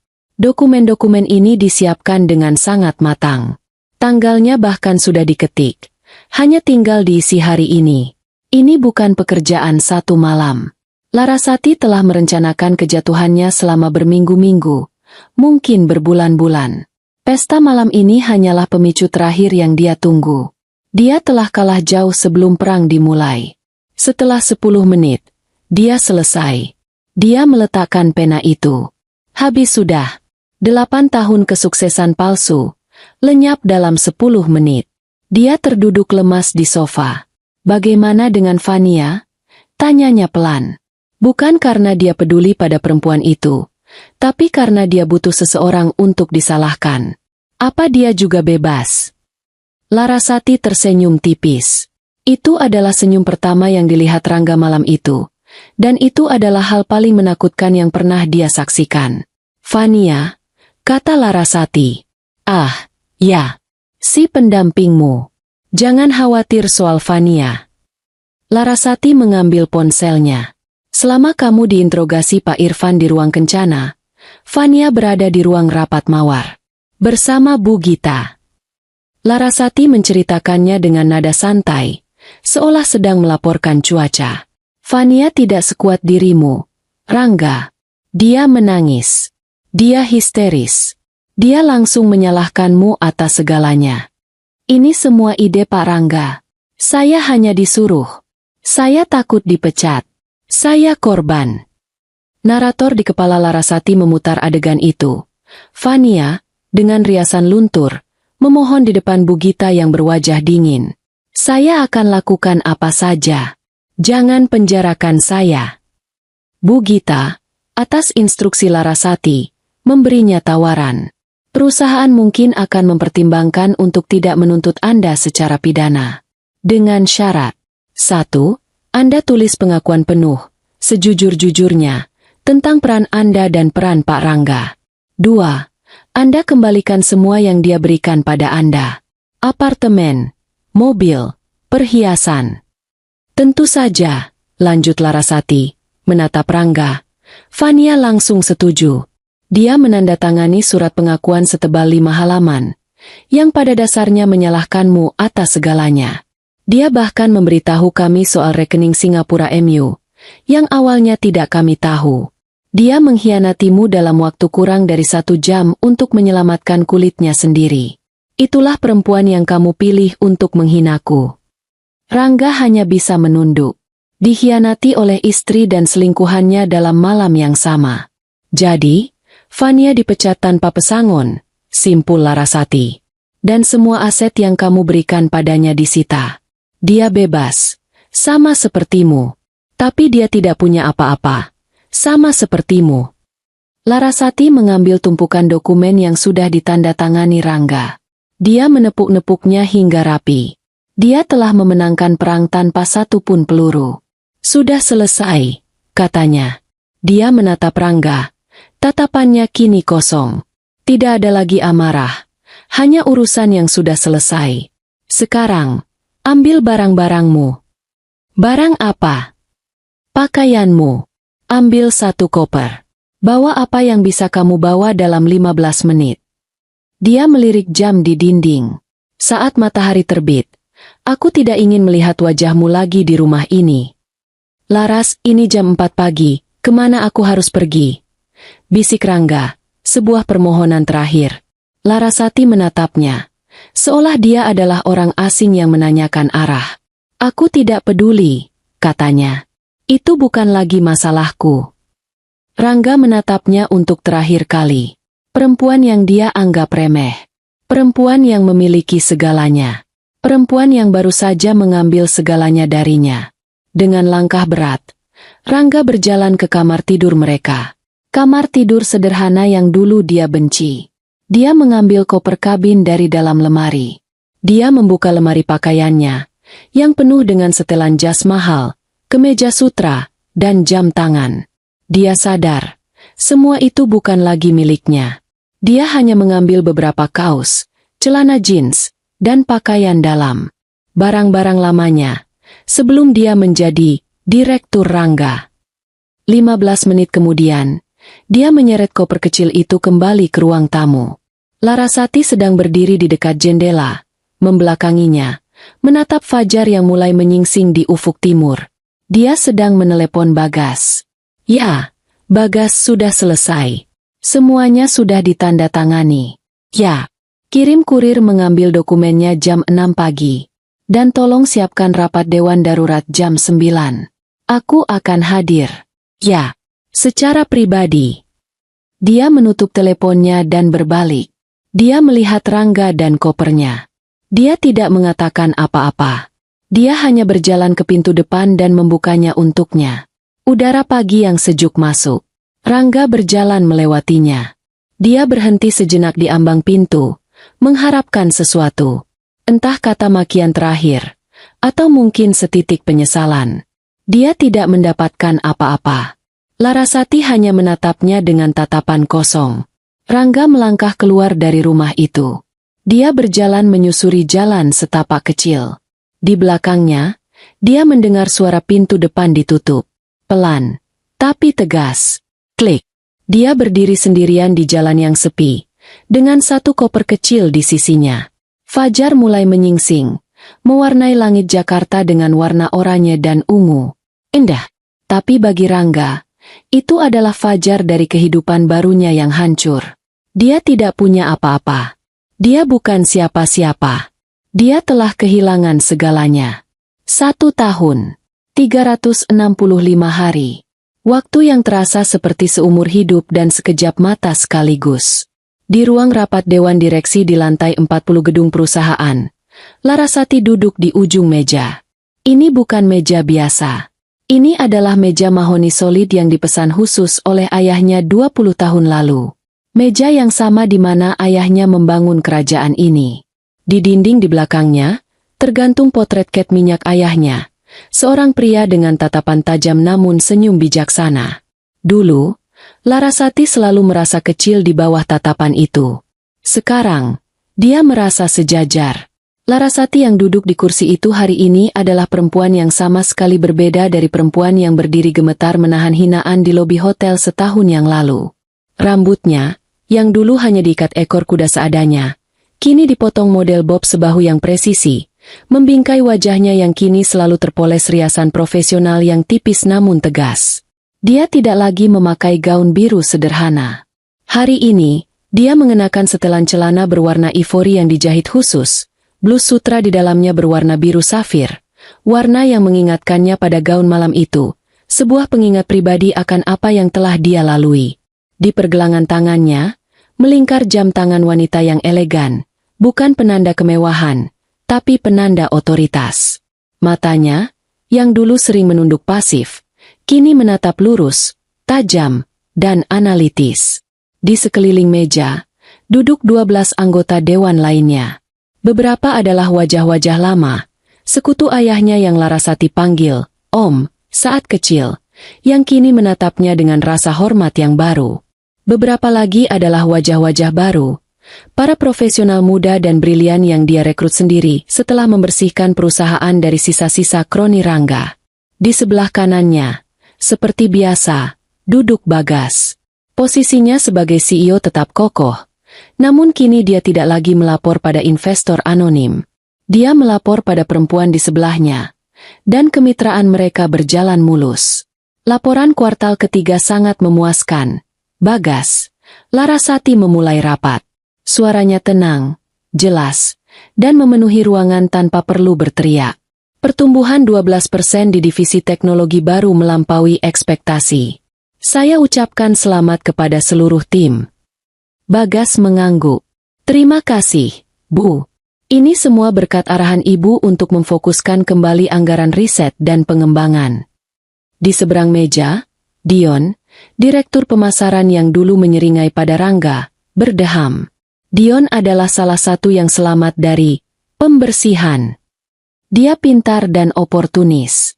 Setelah kejatuhan Rangga, dia adalah orang pertama yang membawakan Larasati data yang memberatkan sisa faksi Rangga, menjilat ludahnya sendiri untuk mengamankan posisinya. Larasati tahu persis tipe orang seperti Dion, tapi dia berguna. Ibu Larasati, kata Dion, senyumnya profesional. Dengan momentum ini, saya mengusulkan kita melipat gandakan anggaran pemasaran untuk kuartal 4. Kita serang pasar regional. Kita bisa mencapai 15%. Larasati mengangkat tangannya sedikit. Dion langsung berhenti bicara. Pak Dion, kata Larasati, saya menghargai antusiasme Anda. Tapi saya sudah melihat proposal Anda. Anda ingin menyerang pasar. Saya tidak mau menyerang. Saya mau menguasai. Dia menekan sebuah tombol, dan layar besar di dinding menyala. Bukan grafik penjualan yang gemilang, melainkan data keluhan pelanggan. Ini, katanya, menunjuk sebuah diagram batang yang tinggi. Adalah masalah kita. Angka retensi pelanggan kita turun 2%. Kita tumbuh cepat, tapi kita bocor di bawah. Tim Anda terlalu fokus mencari pelanggan baru sampai lupa merawat yang lama. Kita tidak akan menghabiskan 1 rupiah pun untuk menyerang pasar baru sebelum kita menambal kebocoran ini. Dion terlihat sedikit pucat. Dia tidak menyangka pemilik baru ini akan repot-repot membaca data call center. Larasati melanjutkan, saya tidak mau pertumbuhan 15% yang semu. Saya mau pertumbuhan 10% yang solid dan berkelanjutan. Anggaran pemasaran Anda tidak akan saya gandakan.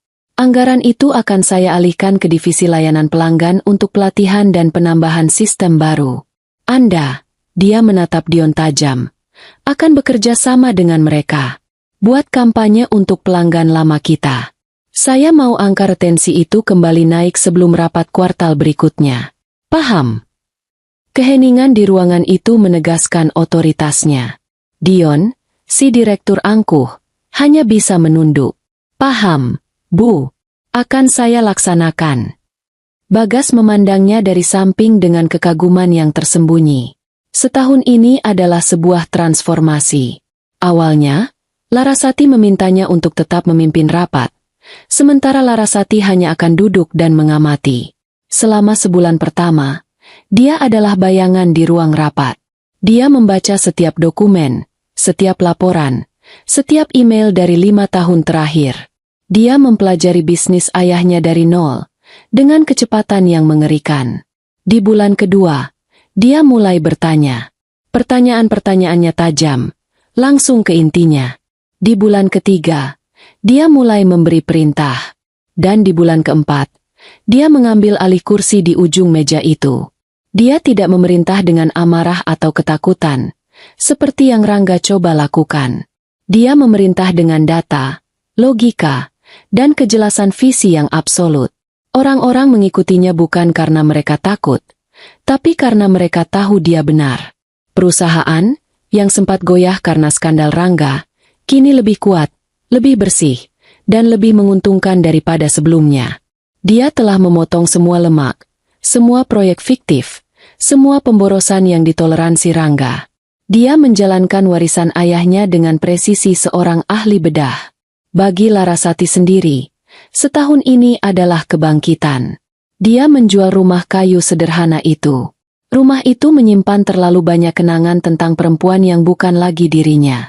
Dia kini tinggal secara permanen di penthouse mewah di atas hotel itu, tempat di mana dia pertama kali mengambil kembali kekuatannya. Awalnya terasa aneh, tinggal di ruangan besar yang dingin sendirian. Tapi dia segera menyukainya.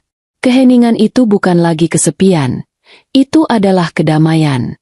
Dia menemukan kegembiraan dalam bekerja. Sesuatu yang selalu Rangga larang darinya. Ternyata, dia berbakat. Dia memiliki insting bisnis ayahnya. Dia menikmati tantangan memecahkan masalah yang kompleks, membangun strategi, melihat timnya berhasil. Dia tidak lagi hidup dalam bayang-bayang seorang pria. Dia adalah matahari bagi orbitnya sendiri. Tentu saja, ada bekas luka. Pengkhianatan 8 tahun pernikahan tidak hilang dalam semalam. Ada malam-malam di mana dia terbangun, teringat akan tawa Rangga di lobi, atau kebohongan Fania yang begitu mulus. Tapi rasa sakit itu tidak lagi melumpuhkan. Itu telah berubah menjadi bahan bakar. Itu adalah pengingat abadi untuk tidak pernah lagi membiarkan siapapun meremehkannya. Tidak pernah lagi menyembunyikan kekuatannya hanya untuk membuat seorang pria merasa nyaman. Rapat Dewan Direksi selesai 2 jam kemudian. Para anggota Dewan keluar satu persatu, meninggalkan Larasati dan Bagas di ruangan itu. Anda tegas sekali pada Dion, kata Bagas, sambil membereskan tabletnya. Larasati tersenyum tipis, senyum yang kini lebih sering muncul di wajahnya. Dia butuh itu. Dia terlalu fokus pada citra, lupa pada substansi. Mengingatkanku pada seseorang. Bagas tahu persis siapa yang Larasati maksud. Dia tidak pernah menyebut nama Rangga. Tidak sejak hari Larasati menyerahkan dokumen perceraian yang sudah ditandatangani itu padanya. Bagi Larasati, Rangga sudah selesai.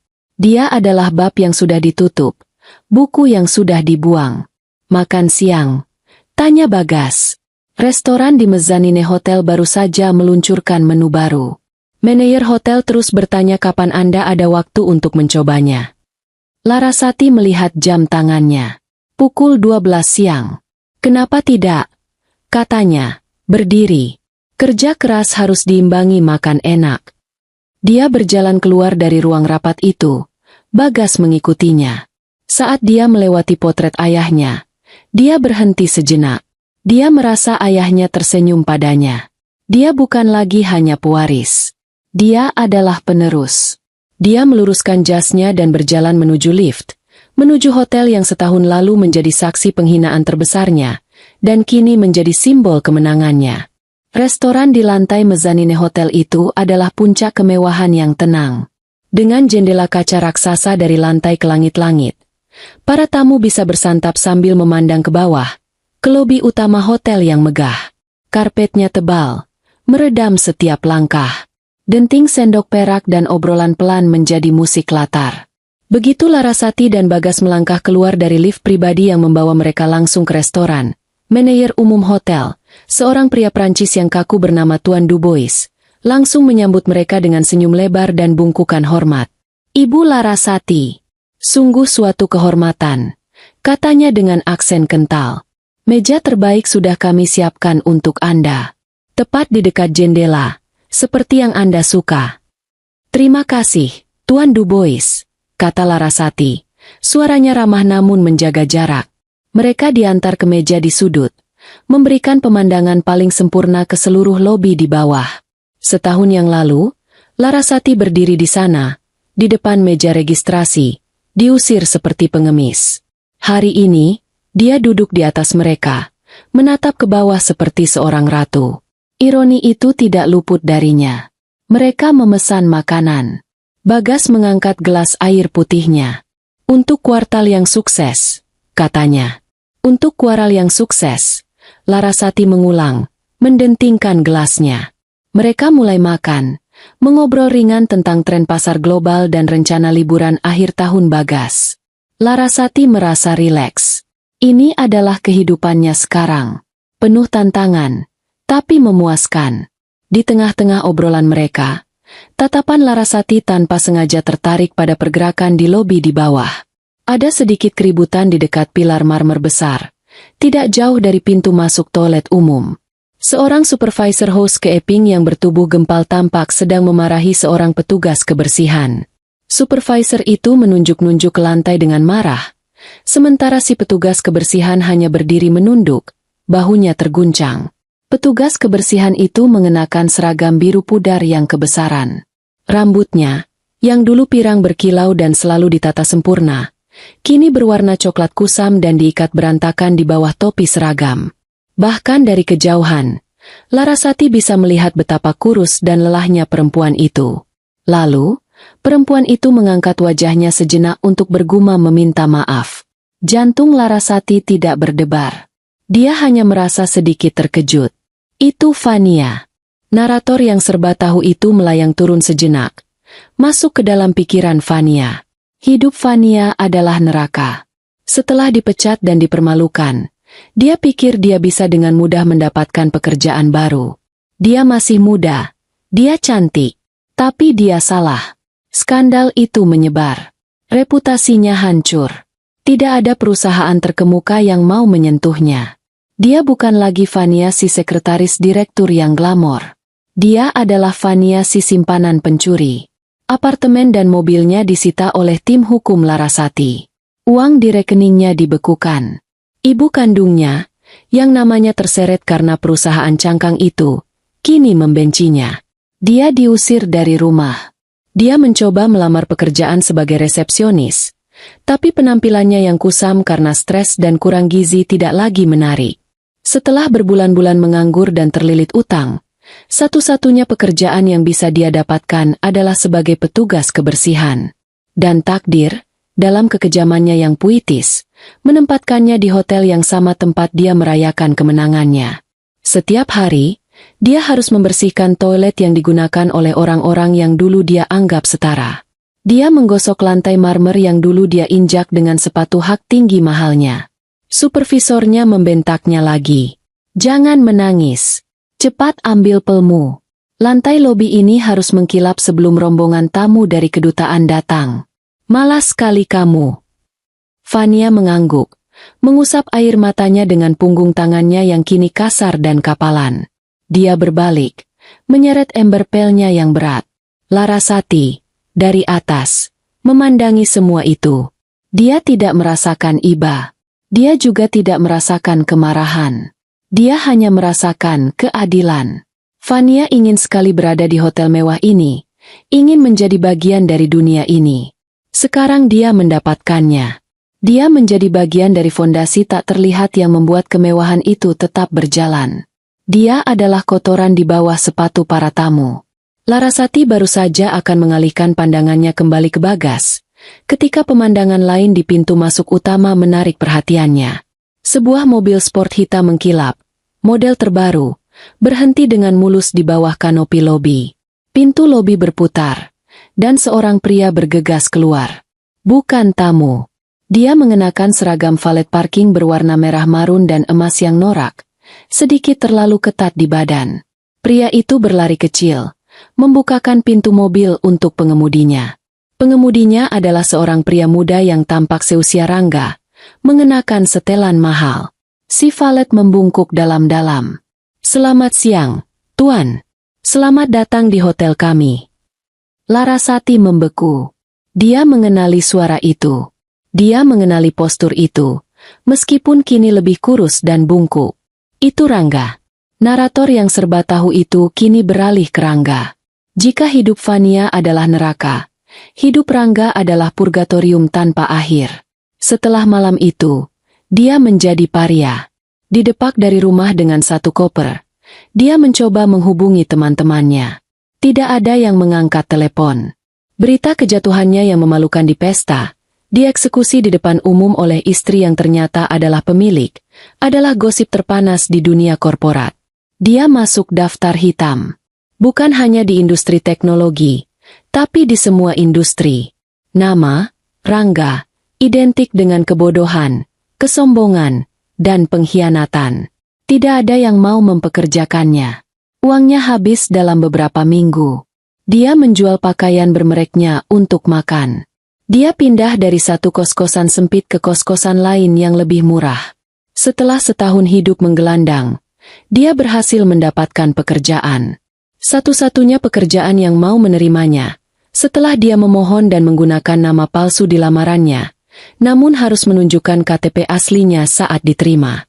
Valet parking di hotel yang sama. Manajer valet itu mengenali namanya, tapi dia sedang butuh orang, dan dia menikmati gagasan bahwa mantan direktur yang sombong kini harus memarkirkan mobil untuknya. Setiap hari adalah siksaan. Rangga, yang dulu menganggap para valet ini tidak lebih dari pelayan, kini harus melakukan pekerjaan mereka. Dia harus berlari di bawah terik matahari, membukakan pintu untuk pria-pria yang dulu adalah bawahannya. Dia harus menahan hinaan, menerima tip recehan dengan senyum palsu. Tamu muda yang baru keluar dari mobil sport itu menatap Rangga dengan aneh. "Hei, aku seperti kenal kamu." "Kamu? Rangga, kan? Dari perusahaan teknologi itu." Darah serasa surut dari wajah Rangga. Dia mengenali pria itu.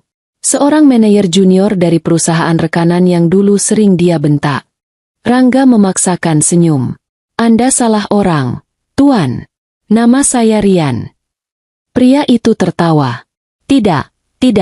Aku yakin kamu Rangga." "Ya Tuhan, dunia berputar. Ya? Dulu kamu direktur.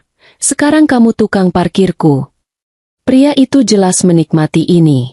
Dia mengeluarkan dompetnya, mengambil selembar uang Rp5.000, dan menyelipkannya ke saku seragam Rangga. "Ini, beli kopi. Kasihan sekali," katanya. Lalu tertawa sambil berjalan masuk ke lobi. Rangga hanya berdiri mematung. Tangannya terkepal di sisinya. Gemetar menahan amarah dan malu yang luar biasa. Dia ingin berteriak. Dia ingin memukul pria itu. Tapi dia tidak bisa. Dia butuh pekerjaan ini. Dia menelan ludah. Rasa pahit memenuhi mulutnya. Dia berbalik, masuk ke mobil sport mewah itu, mobil yang dulu dia impikan, untuk memarkirkannya di basement. Di atas, di restoran, Larasati telah menyaksikan seluruh interaksi itu. Dia melihat pria itu menyelipkan uang receh. Dia melihat kepalan tangan Rangga yang gemetar. Dan kemudian, terjadilah momen karma yang sempurna. Saat Rangga mulai mengemudikan mobil sport itu menuju basement, jalurnya melintasi lobi utama. Tepat pada saat itu, Vania sedang menyeret ember pelnya melintasi lobi. Untuk sesaat, mata mereka bertemu melalui kaca depan mobil. Mata si valet parking dan mata si petugas kebersihan. Rangga, Vania, dua pecundang yang terperangkap di tempat kejahatan mereka. Keduanya membeku, mengenali satu sama lain dalam seragam kehinaan mereka. Lalu, mobil itu bergerak, membawa Rangga turun ke kegelapan basement, tempat yang dulu dia usulkan untuk istrinya. Dan Vania tetap di lobi, melanjutkan pekerjaannya menggosok lantai di bawah tatapan tajam supervisornya. Larasati menatap pemandangan itu. Pemandangan dua orang yang telah menghancurkan hatinya, kini bekerja di posisi paling rendah di gedungnya sendiri, di tempat yang sama di mana mereka menertawakannya. Dia memikirkannya sejenak. Rasa sakit? Tidak ada. Amarah? Lenyap. Iba? Sama sekali tidak. Yang dia rasakan adalah sesuatu yang lain. Sesuatu yang ringan dan menggelitik. Dia melihat ironi kosmik yang sempurna. Dia melihat sebuah lelucon yang sangat lucu yang ditulis oleh takdir. Bagas, yang sedang asyik dengan hidangannya, memperhatikan Larasati yang terdiam menatap ke lobi. "Bu, apa ada masalah?" Larasati perlahan mengalihkan pandangannya dari jendela. Dia menatap Bagas. Matanya berbinar, bukan karena air mata, tapi karena geli. Bibirnya melengkung ke atas. Lalu, dia tertawa. Itu bukan tawa sinis atau tawa jahat. Itu adalah tawa yang lepas, jernih, dan penuh kelegaan. Tawa seseorang yang baru saja mendengar lelucon terbaik di dunia. Dia tertawa sampai bahunya sedikit berguncang. Bagas menatapnya bingung. Lalu dia mengikuti arah pandang Larasati ke lobi.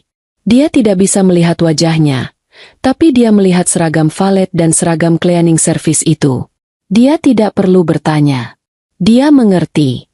Larasati akhirnya mengendalikan tawanya, menyekanya dengan serbet.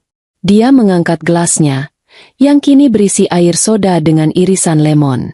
"Bagas," katanya, Masih tersenyum lebar. Karma memang lucu, ya. Bagas mengamati atasannya. Perempuan yang telah bangkit dari abu pengkhianatan menjadi pemimpin yang tangguh. Dia tersenyum kecil, senyum tulus penuh hormat. Sangat lucu, Bu Larasati. Larasati meminum airnya. Dia kembali menatap keluar jendela, bukan lagi ke lobi, tapi ke cakrawala kota yang sibuk di luar sana. Pemandangan masa depannya. Tawanya sudah reda, tapi senyum puas itu tetap ada di wajahnya. Semuanya telah lunas. Dan hidupnya yang baru, yang dia bangun sendiri, baru saja dimulai. Baru saja dimulai. Baru saja dimulai. Baru saja dimulai. Baru saja dimulai. Baru saja dimulai. Baru saja dimulai. Baru saja dimulai.